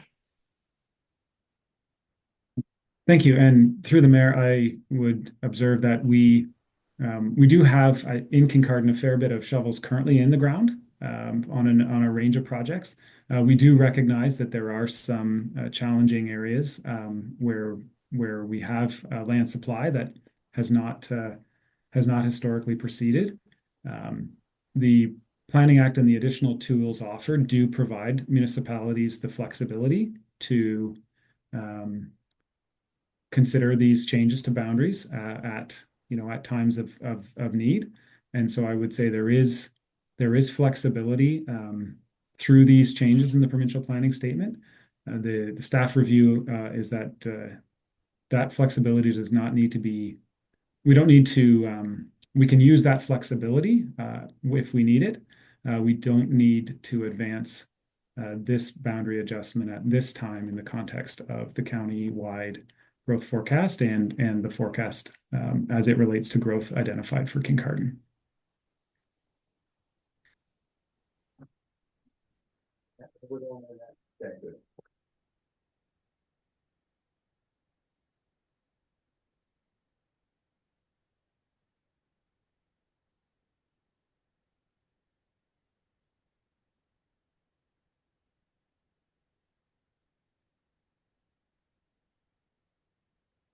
I'm not sure if that came through all right. Yeah, we're just talking procedure here for a minute, Jack. Okay. So the proposal that we have, on this, what number is this? 21. So the recommendation is no change. Is there council consensus that that is the recommendation we will endorse? Well, I saw 3 hands. Okay, there we go. All right. Map number 22, next one, which is Kincardine north of Northline Extension, and the recommendation is not yet. It's beyond the forecasted land need. Any questions regarding this piece of property? Councillor Hinchberger, please. Thank you. Through you, Mayor. I feel a little differently about this one. One, it looks like it was a staff request. 2, it's immediately adjacent to the current primary urban community. I guess I'd like somebody to explain to me, maybe from Bruce County Planning, what would be the downside if you slightly extended yourself a little early? And then it's like 2-part, if I could. If that were added, and say that with the road allowance that is referred to as the Northline Extension that goes all the way over to the B line, would that be inside that settlement area or outside that settlement area? Or that proposed addition? Okay. Thank you. I will just have to look a little bit zoomed into the map around the status of the Northline Extension relative to the current settlement area. I think the thickness of the dashed line would be too broad in the PDF to indicate that.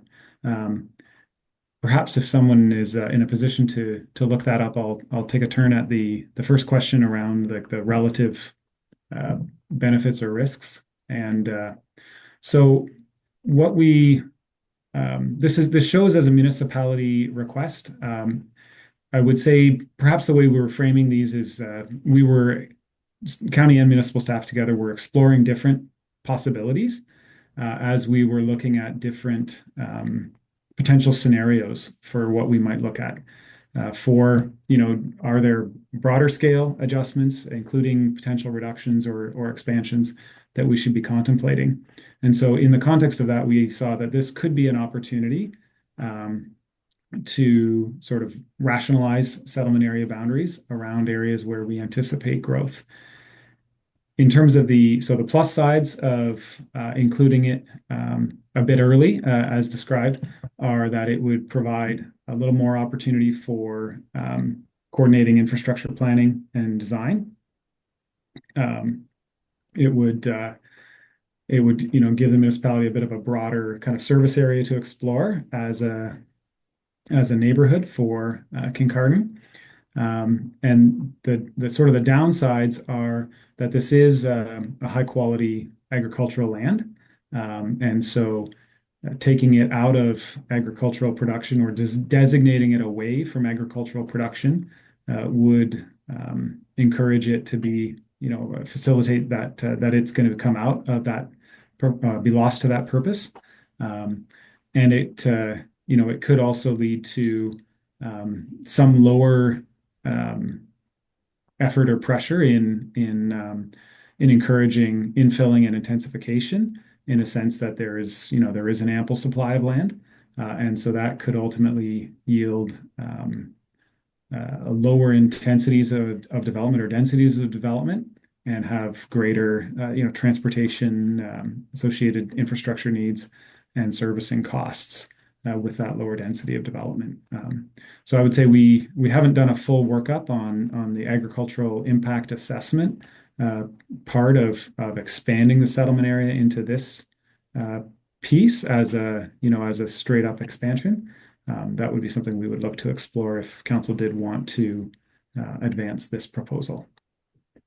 Thank you, Jack. Just the follow-up would be, the report notes that, it looks like over the forecast time frame, we're not constrained residentially, which if I going by memory is based on Ministry of Finance population projections, but it is noted that we are expected to become constrained regarding employment lands. That's correct, is it not? So the growth forecast did find that Kincardin's primary urban area is forecast to be short on employment lands. And some of that is based on assumptions for how the area within the local official plan that's designated for business park uses, but allows mixed uses, some assumptions around how that development may occur. So if there's a higher mix of residential in the mixed use component of the business park, then the ability of the business park to accommodate employment needs would be reduced, and the municipality would run short on employment lands. So that's kind of in the mix of that forecast. Identifying a potential shortage is based on a higher residential share in employment areas or in that business park area. And we did note maybe earlier in an opportunity to raise now, Director Weiser noted that the area in the southeast quadrant that we discussed removal is one of those areas within Kincardine, and the lands to the west of it are also lands that currently do not have a function assigned in the official plan, so they're future development lands. So those lands could be assigned a function, for example, an employment function, and help to meet that shortfall if it were to occur.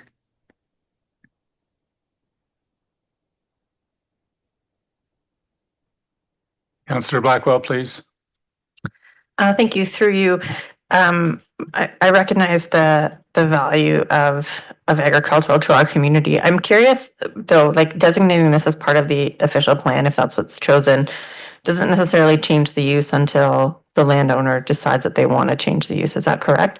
So with that in mind, there's realistically two ways and two places where we can grow. One is to the east, and the other is to the north. So I don't have I guess my preference would be to include this within our official plan, or in the official plan. I think it's part of also forecasting where we're going to go to the community where we have the option to grow. We obviously can't go west or south. So for me, this seems like a better path to grow towards than to potentially be going further east in terms of our agricultural community that way. So I would be supportive actually of making a recommendation that this is something. I wouldn't support the recommendation as written. I would support it actually being included.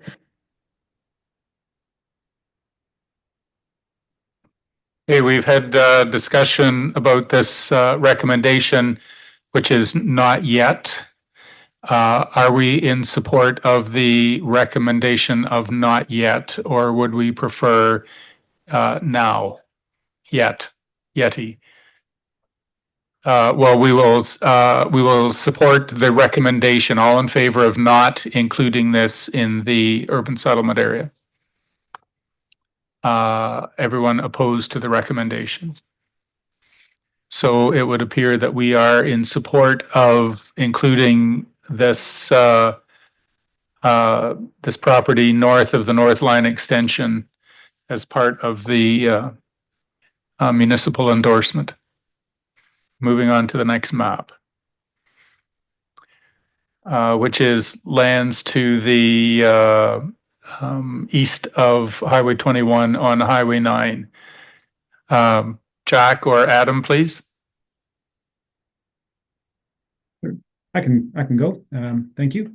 So this is an area that we, again, looking at if we do anticipate a potential shortfall of employment lands, could this be an area that could be brought in as employment lands? So we started to explore it. The conclusion we've recommended here is not yet. And the idea is we would suggest an area-specific application, so use that new planning statement flexibility when there's additional details available. And part of that would be that it would give an opportunity to review and address considerations, including servicing cost and access to Highway 9 as important provincial conversations, and not try to have those conversations while we're also trying to conclude the overall official plan exercise, but to be able to focus those on an area-specific application when the time is right in terms of that material being advanced and developed. Councillor Stewart, please. Thank you. And through you, Chair, I would agree. We actually have two large pieces of employment area already behind No Frills and Sobeys. So maybe I would probably hold off on this one, not yet, see if we can get those other two sort of developed in, because they're in the primary area. So my recommendation is I would agree, not yet. Further comment? Councillor Hinchberger? Thank you, through you, Mayor. All other things being equal, I would say not yet. And I acknowledge that we have certain employment lands or slated for development that have been slated for development for quite some time. And I can't help trying to look into the crystal ball and seek ways to break what could appear to be a logjam. So I'm kind of 50-50 on this one. I am more 60-40, as in not agreeing with the recommendation. I think the municipality itself needs to be involved in the development of some of the properties to spur those employment lands. The folks in our planning and infrastructure and development will tell you the number of calls. Do you have space? Do you have place? Do you have something? And the answer is no. And the availability of municipal land to spur development is an important thing. So I likely need some advice. Jack has spoken clearly of the, what do you do first? You do this and this and this, or do that and that and that. And I want to, I need some assurance that if this is a piece of property that the municipality would like to encourage its development, that we're not hindered in or held up by process. So, Jack, if you could help me out, if there's a speedier path forward, is it to support the recommendation and get all the detail behind, or is it to not support the recommendation, have the official plan include this piece of property and then do the details later? Is there a more expedient way to move forward with this? Yeah, our staff recommendation is that the best approach for this property, and that may also be the fastest, ultimately would be to have focused conversations on it, external to the overall OP process, and advance it as an area-specific proposal. Thank you. Councillor Branger? Yep. Thank you, through your chair. For this particular property, Jack, was the property owner consulted, or did they provide comments when they found out about this? And are you able to share what their stance, like what they're do they want it developed, or are they more on the side of the one that was southeast? So we Oh, did. sorry. Thank you. Through the mayor, we did meet with the landowner. They did express an interest in being perhaps forming part of the employment lands supply for the municipality. There would be, some conversations to continue with them. This is another area where we would need to, regardless of if it was in the county OP update exercise or a standalone project, does need to address the proximity to the existing livestock facility on the property. That doesn't change, but we have an opportunity to focus on that specifically through an area specific process and give it the time and attention that it would need, perhaps in a more clear and more timely fashion than we might if we're doing it through the county OP comprehensive project. Thank you for that detail.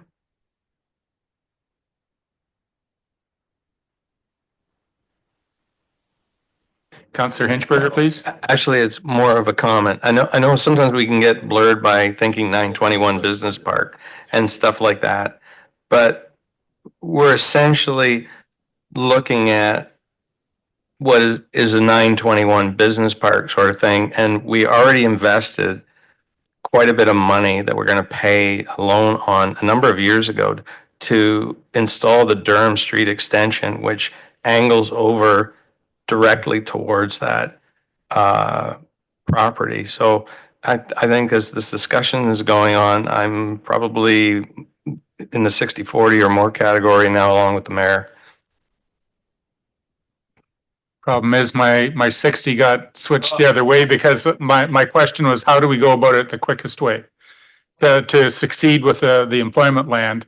And the recommendation from our county planner is if we follow this recommendation, it would facilitate the quickest way to achieve the development of that land.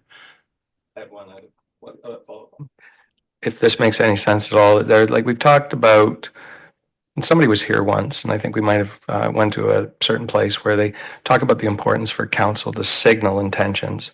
And I look at this in here, and I get that there's two ways you could get to it. One is the landowner approaches and makes a request.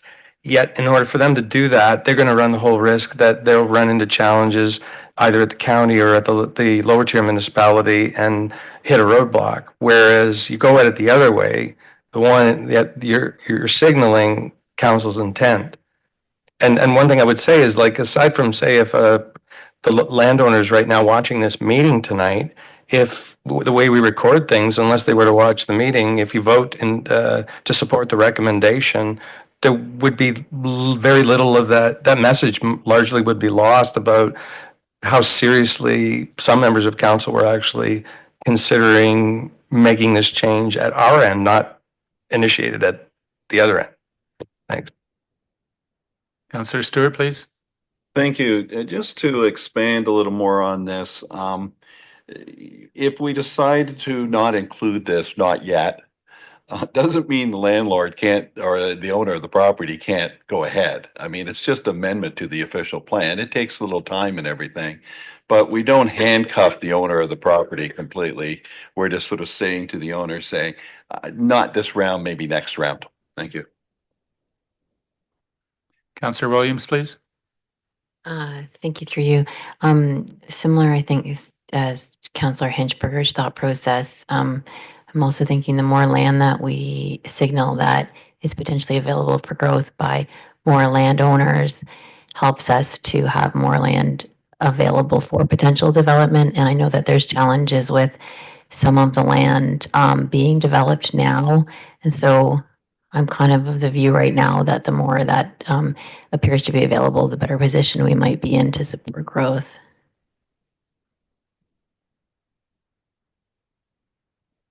Further comments? Okay, so there's a recommendation regarding this piece of property, not yet. All in favor of not yet? All opposed to not yet. And that was defeated. Councillor Stewart, please. I think it's prudent, since we're talking about land and we're talking about official plans, and I'm not quite sure why this wasn't added on. Most of us around the table probably received anywhere from 20 to 100. We need to talk about the designation along the lake shore and what really happened, just to give you some background, and Dwayne will be able to back me up on this, is that when we completed our official plan in 2021, and that was the Kincardine Lakeshore official plan, we didn't have that area designated particularly for a secondary urban development or designation. And, you know, it went to county and got approved, but it turned out that we found out when someone was asking for a subdivision that was noted on the subdivision that it was a secondary sort of planned development area. And the problem is that it was both Dwayne and I said, what the heck? But when we look back at the plans for the, Jackie will tell you in 2010, it was designated, but somehow it got missed in our plans. So, you know, seems to be a huge, I mean, more than any one of these other sort of type of designations, this one needs to be at least talked about, I think, tonight, about the secondary plan for the lakeshore. I know that a lot of the people that I've talked to and a lot of people have sent both us and everybody letters that they would like this designation moved down to a hamlet designation, mainly because this area doesn't really qualify as a secondary plan. I think way back in 2010, it was going to be a secondary plan with all the necessary infrastructures, like the sewer and the water and everything, but that really didn't take place. There's only really one commercial place on the whole area, and it's a store over in Neighbor Huron on Albert Street. It's a fish and chip store. So it doesn't really define this definition of a secondary urban designation. And I'd highly recommend that we have a review of it. I know you're going to go to county council and get your plans eventually approved, but I think we need to take a look at this and maybe reduce it down to a hamlet, still allowing development, but not maybe quite at the intensity that a secondary plan would bring to the table. And one of the problems with the secondary plan is that, when we did this back in 2010, the county did it, we didn't have the PPS there. And the PPS is I think it started in 2014. And the provincial planning statement really allows very high density development, which really doesn't fit into the whole geographical area. And looking at our proposed compensation plan, most of this area now, Jack, is going to be rezoned or zoned to EP, which doesn't really allow any development at all. So I'm a little bit confused where we're going to sit on this, but we have quite a large, and actually, if it wasn't seasonal in winter, you'd probably fill up the gallery with people tonight. But I really do think that we need to, as a council, represent the people and at least endorse it one way or the other. And my endorsement on that particular property would move it from a secondary plan to a hamlet designation. Thank you. Well spoken, Councillor Stewart. A couple of procedural challenges because there's no recommendation, like there's no report or anything. So that conversation is not even on the agenda this evening. So I can inform you that the comments of that we have all received have been included in the file with our planning department. I can confirm that county and municipal staff are going to be having a future conversation this coming week to address those issues. And, the flexibility that Director Van Dorp talked about that lies within the provincial policy statement, where you don't have to wait for another 14 years to make that official plan. Regardless of what the official plan is done at this point, the conversation about the land use in Inverhuron is not done. It is not done. There is opportunity for council to address that. So thank you for the comments, but we're not going to be addressing the Inverhuron OP requests at this meeting tonight. So we're actually going to move on. Oh, we have the couple of questions. One from Councillor Pranger. Yes, thank you, through you, Chair. And it's related, but it's directly related to Mr. Van Dorp's report. So I just have a question for Jack. In your report, you state that staff completed a review of 33 settlement boundary area adjustment requests. Did any of those 33 include a request about Inverhuron or the lakeshore and a change to that?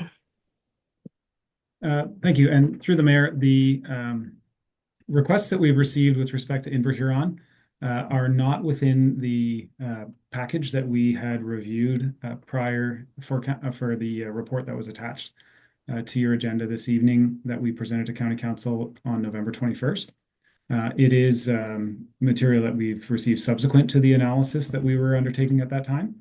So it would be a matter that we would address in a follow-up report to Bruce County Council. And as your mayor has indicated, we'll have a meeting with staff, meeting with Kincardine staff and folks in that area shortly. Great, thank you. And in that case, I am absolutely aligned with the mayor's approach. Thank you. Councillor Blackwell, please. Thank you, through you. I think this might be rehashing that question, but I committed to ask it. If we endorse the proposals presented to us tonight, it doesn't prohibit us from discussing or making other recommendations in the future. This process is continuing and we aren't giving tacit approval to everything as it is. Is that correct? That's correct. Yeah, what we were seeking this evening was council's resolutions with respect to the adjustments that we'd identified and reviewed in the material we provided to you this evening. Councillor Stewart, please. Thank you. I have two questions. One to Adam. I'd like to know why you didn't include some sort of review of the secondary designation at Inverhuron. It seems to be the only one that really got a lot of attention. Maybe I can ask why you didn't. And one for Jack. When do you think this official plan is going to come to council for review or approval? Thank you. So thank you, through you, Mayor Craig. So I think it's key to note, and not hanging this towards the county, but this is a county official plan review, Councillor Stewart. So any of the discussions that we've had as a group have been led by the county. We've been working with them. I do know that there has been a number of comments that have come in over the past day or so here related to this. I haven't necessarily been privy to anything prior to that, but as the mayor has indicated, we are committed to taking a review of that, and there is a process that lies ahead still for the official plan update for the county. So Jack, I don't know if you have any other comments around that. I just know that it hasn't really been something that has been a part of discussion. I mean, historically, the Lakeshore area has been part of past plans. We've had proposed infrastructure upgrades, opportunities that have gone by the wayside with that, and there's been other development proposals that have actively been pursued, along that area. So I don't know if there has been a driver beyond that it has necessitated a need to look at it, but I do know that we are going to have a review of it here in the near future. But Jack, I'll maybe turn it over to you if you've got anything else to add. Thank you, Director Weiser, and through the mayor. When we were scoping and working with staff to pull together the report for this evening, our focus was on the maps that we had presented to you earlier this fall, and so we saw that as the scope that we were aiming for. Appreciating that there is an interest in this area of Inverhuron and its designation, we will review that and return with some further material regarding that suggested change that we've received from the community. In terms of the timing, so we are continuing to work to bring the plan forward. So we intend to present a report to County Council next week, providing an update around the engagement that we've had thus far through the fall, and then also noting that we do anticipate some further comments from municipalities that would be incorporated into the work that we're doing before we prepare a final draft. And then when we have a final draft prepared, that would be subject to circulation, an open house, and a public meeting. So there is still opportunities for engagement and comments before it comes to County Council for an ultimate decision on adoption. Very good. So we have a motion on the floor that council endorse the amended proposed changes to the county official plan through the proposed mapping updates as contained within the report, and that staff be directed to share the local council endorsement, which includes the amendment except for number 22, Kincardine north of North Line extension, and also amended except for number 23, Kincardine east of Highway 9 and 21. So those were the two amendments that we made to the recommendations from county staff. It's moved and seconded. All in favor? Anyone opposed? And that's carried. All right, so now we need a mover and seconder. The council agree to move agenda item 9.0, move into closed session, and when complete, return to finish the open meeting agenda. Moved by Councillor Blackwell and Kavanaugh. Okay, so I'm going to that. All right, so we need a mover and seconder. The council move into closed session for the purpose pursuant to section 239 of the Municipal Act is amended for the purpose of considering the closed session minutes dated November 25th and November 27th, and for the security of the property of the municipality or local board, IT infrastructure and security assessment, and further the council return to regular open meeting. Yep, so we are remaining in a Zoom meeting here, so so we need a mover and seconder that we go into closed. Inchberger and Blackwell, all in favor? Carried. The curbside collection of recyclable materials from ineligible sources through the municipal funding effective January 1, 2026, and that staff be directed to communicate the changes as a result of Ontario's Blue Box program transitioning to a new extended producer responsibility model in accordance with the provincial Blue Box regulation. Moved by councillors Blackwell and Inchberger. Any discussion, Councillor Pranger? Thank you, through you, Mayor. I'd like to make a motion to defer this item 6.1 Echo to the February 26th council meeting. If I should have made a comment before, sorry, my motion, but if you would like any explanation, I can provide that once we have a seconder, I believe. I'll second it. Thank you. Thanks. Comment? Okay, thank you. So I managed to carve out some time with Basra staff this morning. For a meeting. Being new to the management board, I needed sort of a download of information and as well as an update on this particular topic. New information that staff was not previously aware of has come to light, and they would appreciate time for me to share that. No, our staff did not know. So Basra staff provided me with information that municipal staff and council are not aware of yet. And our staff would appreciate the opportunity to be provided that information to maybe even revise the report and bring it back to when we to the deferred date. Can you comment? What was the deferred date? The February 26th meeting. That is the second meeting. That's the latest meeting we have on our schedule. So it's as far as we can extend it out. All in favor of the deferral?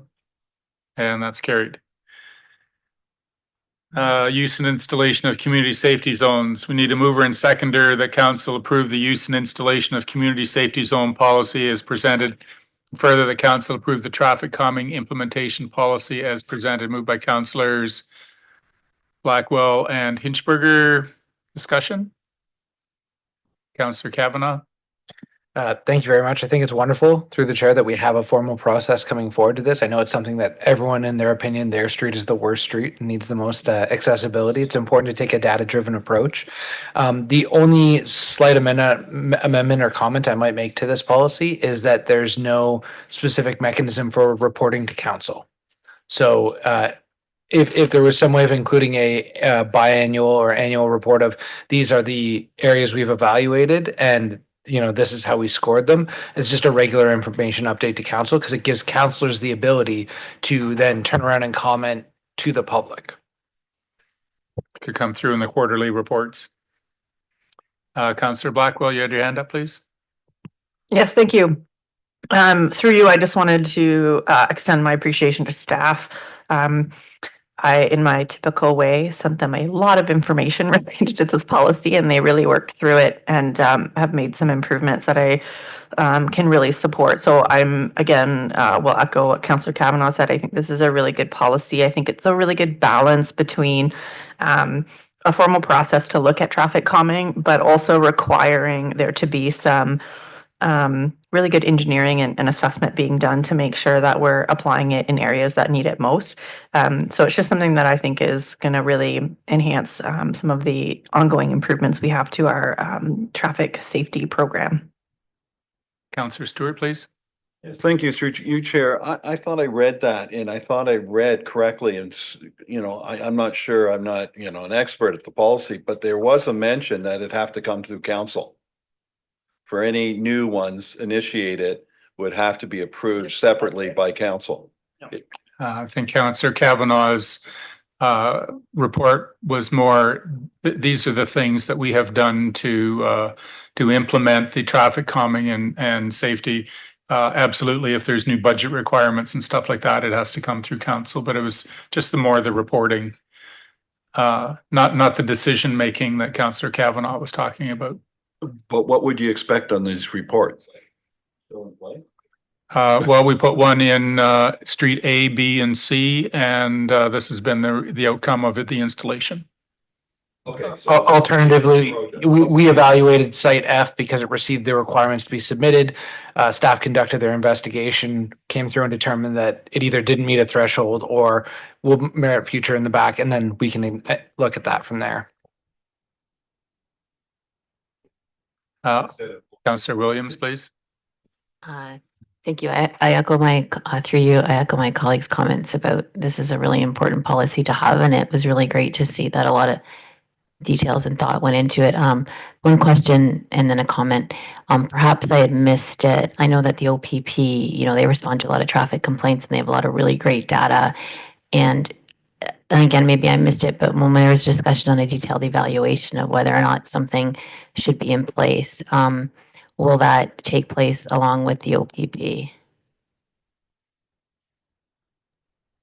So through you, Mayor Craig, there is, I can't pick it out specifically off the top of my head, but we do talk about communication and consultation throughout the policy document.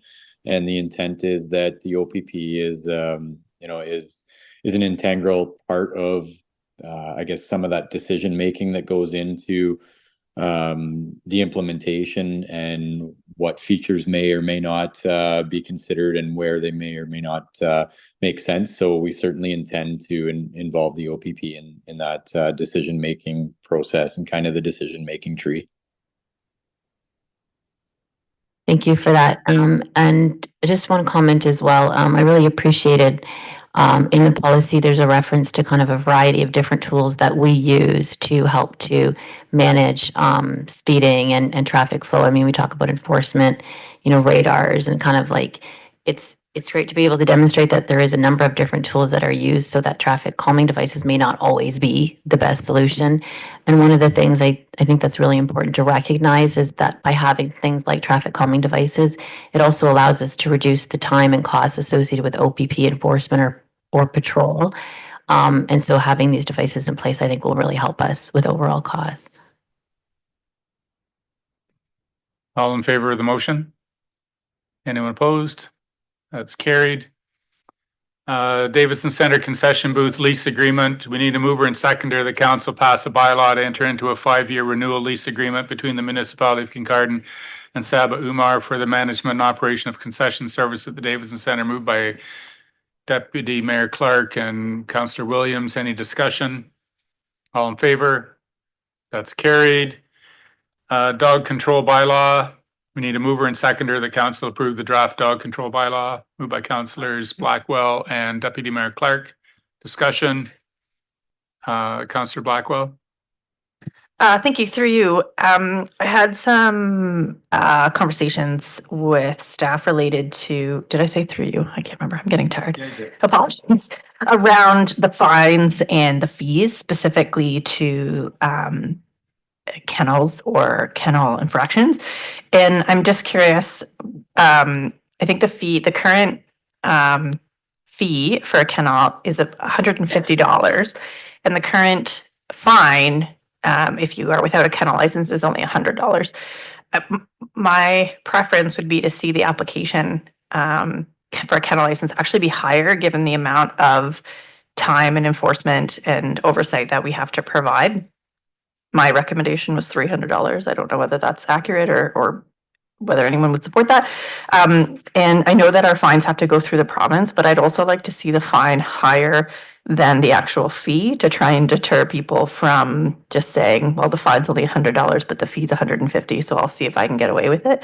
I don't know whether anyone else had any thoughts about that as well. The fine in the initial bylaw with the time of inflation would actually be higher than the fine that we're setting now, because it was 105 back in, what was that, 20, whatever year the original bylaw was. Is there a particular reason why the fine was set where it was? Through you, Mayor, we worked with the legal counsel to go over our set fines. We also worked with the province. So we did send away the fines as they are now to the province, but we can resend with an increased fine for $300 and see if the province will approve that. So you'd like to amend the motion to increase the fine to $300? Yes, thank you. Yeah, specifically. Okay, no, that's fine. Seconder for that amendment. Any discussion about the fine increase?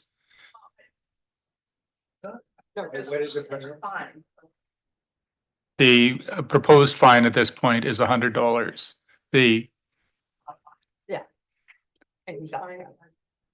So which fine, the kennel license fine? Yeah, so specifically the items 11, 12, 13, 14, 15, and 16, I would like to see those fines higher. I think the other fines that are related more to an individual person's dog and not a business are fine to leave at 100. So those fines are all related to kennels. So you would like to expand that amendment to read a $300 fine for those particular items that relate to a kennel. Is the seconder all right with that? Yes. Councillor Stewart? Yes. Further discussion about that? All in favor of the amendment? That's carried. Further discussion about the amended bylaw. Councillor Stewart. Going through the report back to us under implementation considerations, once approved by council, I'm hoping I'm reading this wrong. The new bylaw will be posted on the website and will be distributed to all current kennel license holders. I'm hoping that the kennel license holders were talked to prior to the policy change. So I did read this wrong. Yeah, because it looks like we're doing the policy change, we're approving it, and then mailing it off to them. And I don't think that's quite right. I think you need to incorporate it, make sure that there is some sort of agreement. Thank you. You would have had consultation with the dog owners and license holders prior to crafting this document. Yeah. So we did work with our bylaw enforcement team, and the OPP, and we worked with our legal counsel. The kennels were basically the new bylaw codifies what we were already doing. So there really isn't a lot of changes for the kennels. They still are following the same rules. They still are following the same guidelines. And those are the guidelines that we have been using all along. And this is really an update to the bylaw to really put in the bylaw those things that we are already doing. Perfect. So it won't be a surprise. So that's Thank you. Through you. So 2 points. One is just if it says in the report that we're putting it on the website, I'm wondering if we can also perhaps put something in the newspaper. I think we talked about all the different forms of communication. Not everyone might be accessing the website. The other piece was I'm not sure whether there's support to amend the bylaw or the fee for a license. I'm wondering perhaps if our manager of legislative services could speak to the amount of time that it takes to do a registration, kennel inspection, all of that work, and whether the fee of 150 would accurately kind of cover our costs related to that, or whether it would be significantly higher.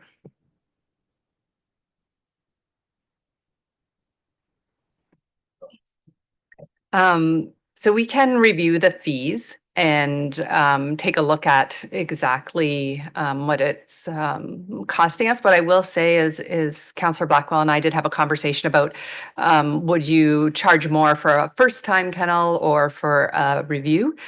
Basically, every time they go out, they're starting from scratch and they're doing a whole review. So it doesn't matter whether it's their first time getting a kennel license or they've gotten one for the last 10 years. The officers are basically doing the same process. So we can bring back to another meeting a review of the fees if that's council's will, to look at for council to have a look at that. Those are embedded in our rates and fees bylaw and not attached to this bylaw particularly. Is there any further questions about the amended draft dog control bylaw? All in favor? Anyone opposed? That's carried. Notice of motions not at the meeting. Consideration of bylaws. We need a mover and seconder that the 2025 rates and fees amendment 1 be deemed to be read first, second, third time, finally passed and numbered as bylaw number 2024-157. Moved by councillors Blackwell and Kavanagh. Discussion? Or was that in favor? I was in favor. All in favor? And that's carried. I was premature. Motion to pass bylaws. We need mover and seconder that the following bylaws are hereby read first, second, third time, finally passed 11th of December 2024. Concession Services Agreement bylaw 2024-158, Dog Control bylaw 2024-159.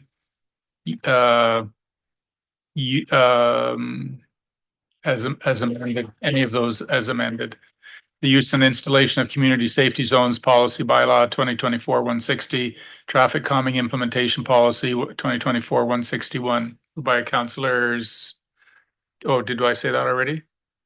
Blackwell or Kavanagh and Blackwell, all in favor? That's carried. Consent agenda. The same thing. They're considered routine and enacted on motion unless you want to talk about it. Anybody like to talk about anything? Councillor Hinchberger. Thank you. Through you, Mayor, I'd like to pull 8.1CA. It's under communications. Okay, for CA, I think I got it right. Yep, that's Aaron. Yep. So I'd like to recognize the author for expressing their concerns and those of neighbors. The author had been in contact with me, and I provided information. So there's a dialogue going on. I recognize the concerns that they may have over safety and security and impact on property values. And I would expect these would be among a list of things that council would use to vet any proposals that might be received related to housing on that site.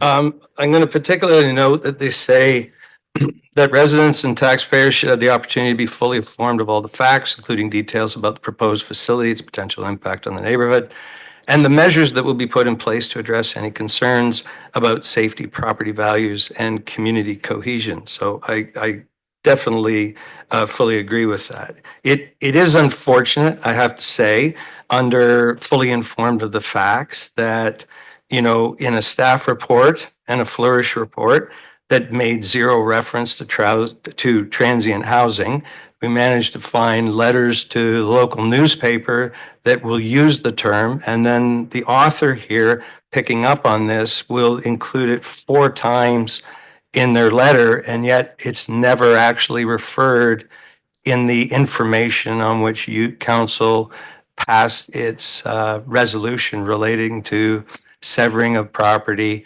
or developing a request for expression of interest. So I just would like that to be on the record in terms of factual information. Councillor Stewart?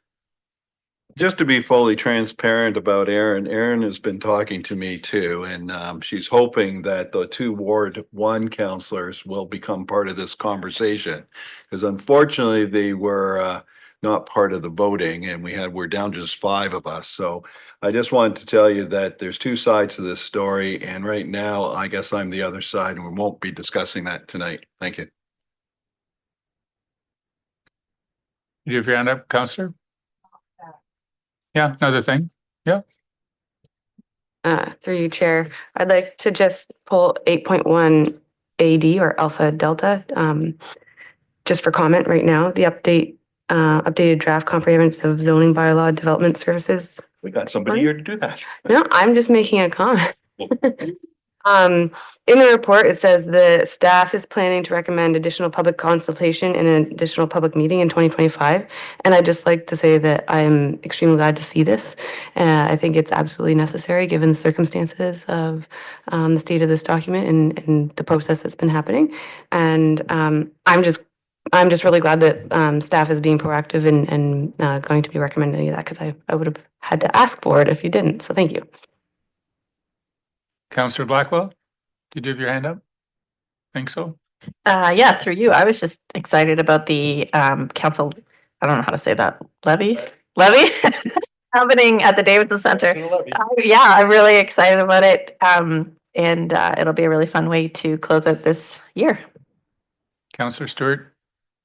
Thank you, and through you, I'm thinking that I want to pull 8.1A Statement of Operations for period ending September 30th. I think in the future, I really like this to come as a staff report. There's so many things in there that I don't quite understand that I'd like to ask questions, like there's 102 for legal fees, but what are those about? General write-offs of 82,500, don't know what that's about. Annual 20,000 budget for pool chemicals already been spent in Q1. So those are the kind of questions. I really do think that this is an important document. It shows quarterly. Good news for us. There's a $3 million surplus, but you know, basically that's just the time of year. But I think that this kind of stuff, instead of stuck into the consent file, I'd like to actually get a report and have the treasurer here to ask those sort of questions. She does a very good job. She outlays it, but you can see I have another 5 or 6 different questions. There's 20,000 for waste disposal monitoring at the landfill site. Don't have a clue what that is. Is it a savings? I mean, how do you get $20,000 on monitoring? So I think it would be better for us and the public to have her come as a staff report. Thank you. Councillor Williams? Thank you. There's only 1 or 2 left, so I'm not well, sure which one. So I actually wanted to echo Councillor Stewart's comments, but I actually wanted to ask as well for clarity for my own sake. I know that this is a quarterly statement of operations report, or a year to date, I guess, ending September 30th. Is it typical to also include an update on our statement of financial position or a balance sheet? And if not, is there benefit in doing that as part of a statement of operations update?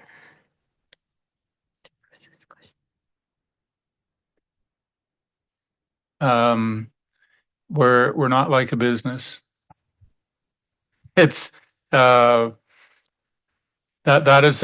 a conversation that any council member would be advised to have with our director of corporate services to fully understand why yes or why no. You don't have income statement. Okay. It takes a while to understand that. All right. So we have a mover and seconder that we need a mover and seconder that we approve the recommendations contained in the consent agenda dated December 11, direct staff to proceed with all necessary administrative actions. Moved by Blackwell and Brenger. All in favor? That's carried. Member of Council general announcements. Councillor Williams, how about you go first? Um, I don't think I have any at this time. Thanks. Councillor Blackwell? Councillor Blackwell? Do you have the list? Hi, so I think through you, I don't have a long list. I do want to share. You have a list. I don't actually. I feel very unprepared. I did want to share that. Two things now. The first was last Friday, amongst the snowstorm, I had the opportunity to go to the United Church for the vigil to remember the 14 women murdered in Montreal, and it was an incredibly moving experience. There was a lot of information being shared on they had some television screens with information from the Women's House around femicides and women who have been killed due to intimate partner violence, particularly. And just, I just found it to be really, really impactful. I really appreciate that they put it on. I know that with the weather, it was hard for a lot of folks to get there, but it was a very moving experience. So I just wanted to appreciate that. The other thing I wanted to share was the Well Youth Community Collective is continuing to work forward through plans to try to bring a youth hub to our community, which is very exciting. They are looking to connect with as many different youth serving organizations that provide social, recreational, employment, counseling, all of those kind of different services to continue collaborating and work to provide some really wonderful services that are very needed in our community. So if you have any information, you can either reach out to myself or to the Well Community Collective directly. Councillor Stewart? Thank you. And through you, Chair, I just want to wish everyone a Merry Christmas, Happy New Year. We're really before Christmas, and we only had 2 councillors that actually showed up in Christmas gear. We usually wear hats and everything. So I sort of missed this, but it's just unfortunate. We're going to take a long break. And I'd just like to thank the staff. He really did help us out for that winter storm. Opening up Mystic Gate, I must have got at least 100 phone calls. Thank you. Because that weekend was tough. So opening it up on Friday really, and even tonight with the roads, it just makes a huge difference. So thank you very much on behalf of Erin Huron, Lauren Beach, Bruce Power. Thanks. Councillor Kavanaugh? Thank you very much. Echoing other comments, I hope everyone has a wonderful, happy holidays.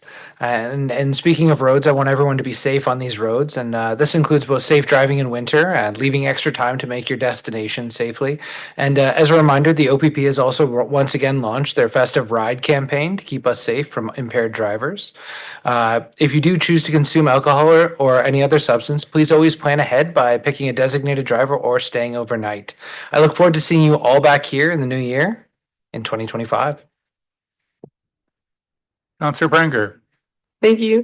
Yeah, it's our last meeting before the holidays, Christmas holidays, or whatever you celebrate. So I had wanted to say hope everybody gets to go wherever they're planning to go and the weather doesn't stop you and everybody has a safe, wonderful time with their family and friends this December. And it's been a couple months since I've been able to give a safety moment or been responsible for one. But yeah, just wanted to make sure everybody packs their emergency kit into their vehicles these days, especially since there's going to be a lot of travel over the holiday season. Thanks.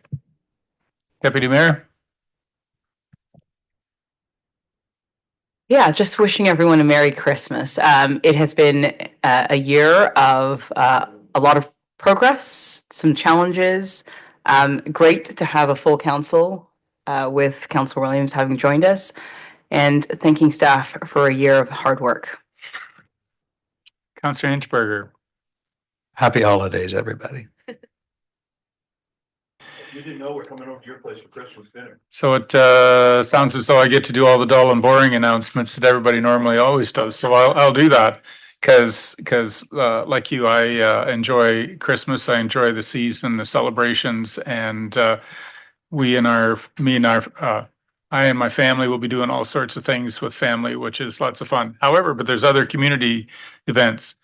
The art gallery is having cocktails Friday night, 7 to 9, 707 Queen. Great time. And a reminder, as Councillor Kavanaugh said, the Davidson Center, Kavanaugh, did you talk about that? Oh, Blackwell, Davidson Center and the Tiverton Sports Center are hosting the council levy on December 31st. There's skating in Tiverton. There is skating and swimming and crafts and a whole bunch of stuff at the Davidson Center. And Silver Stick starts December 27 here in Kincardine. It's a big thing. Now we're going to have our CAO talk, and then we're going to be done. Happy holidays. Plus the lights downtown look really great. So we need a mover and seconder that the bylaw to confirm the proceedings of the Council of the Corporation of the Municipality Kincardine be deemed to be read first, second, third time, passed, numbered as bylaw 2024-162, Kavanaugh and Inchberger. All in favor? That's carried. And the council meeting adjourned at 8:26, moved by Prenger and Kavanaugh again. Enthusiastic. Cheers.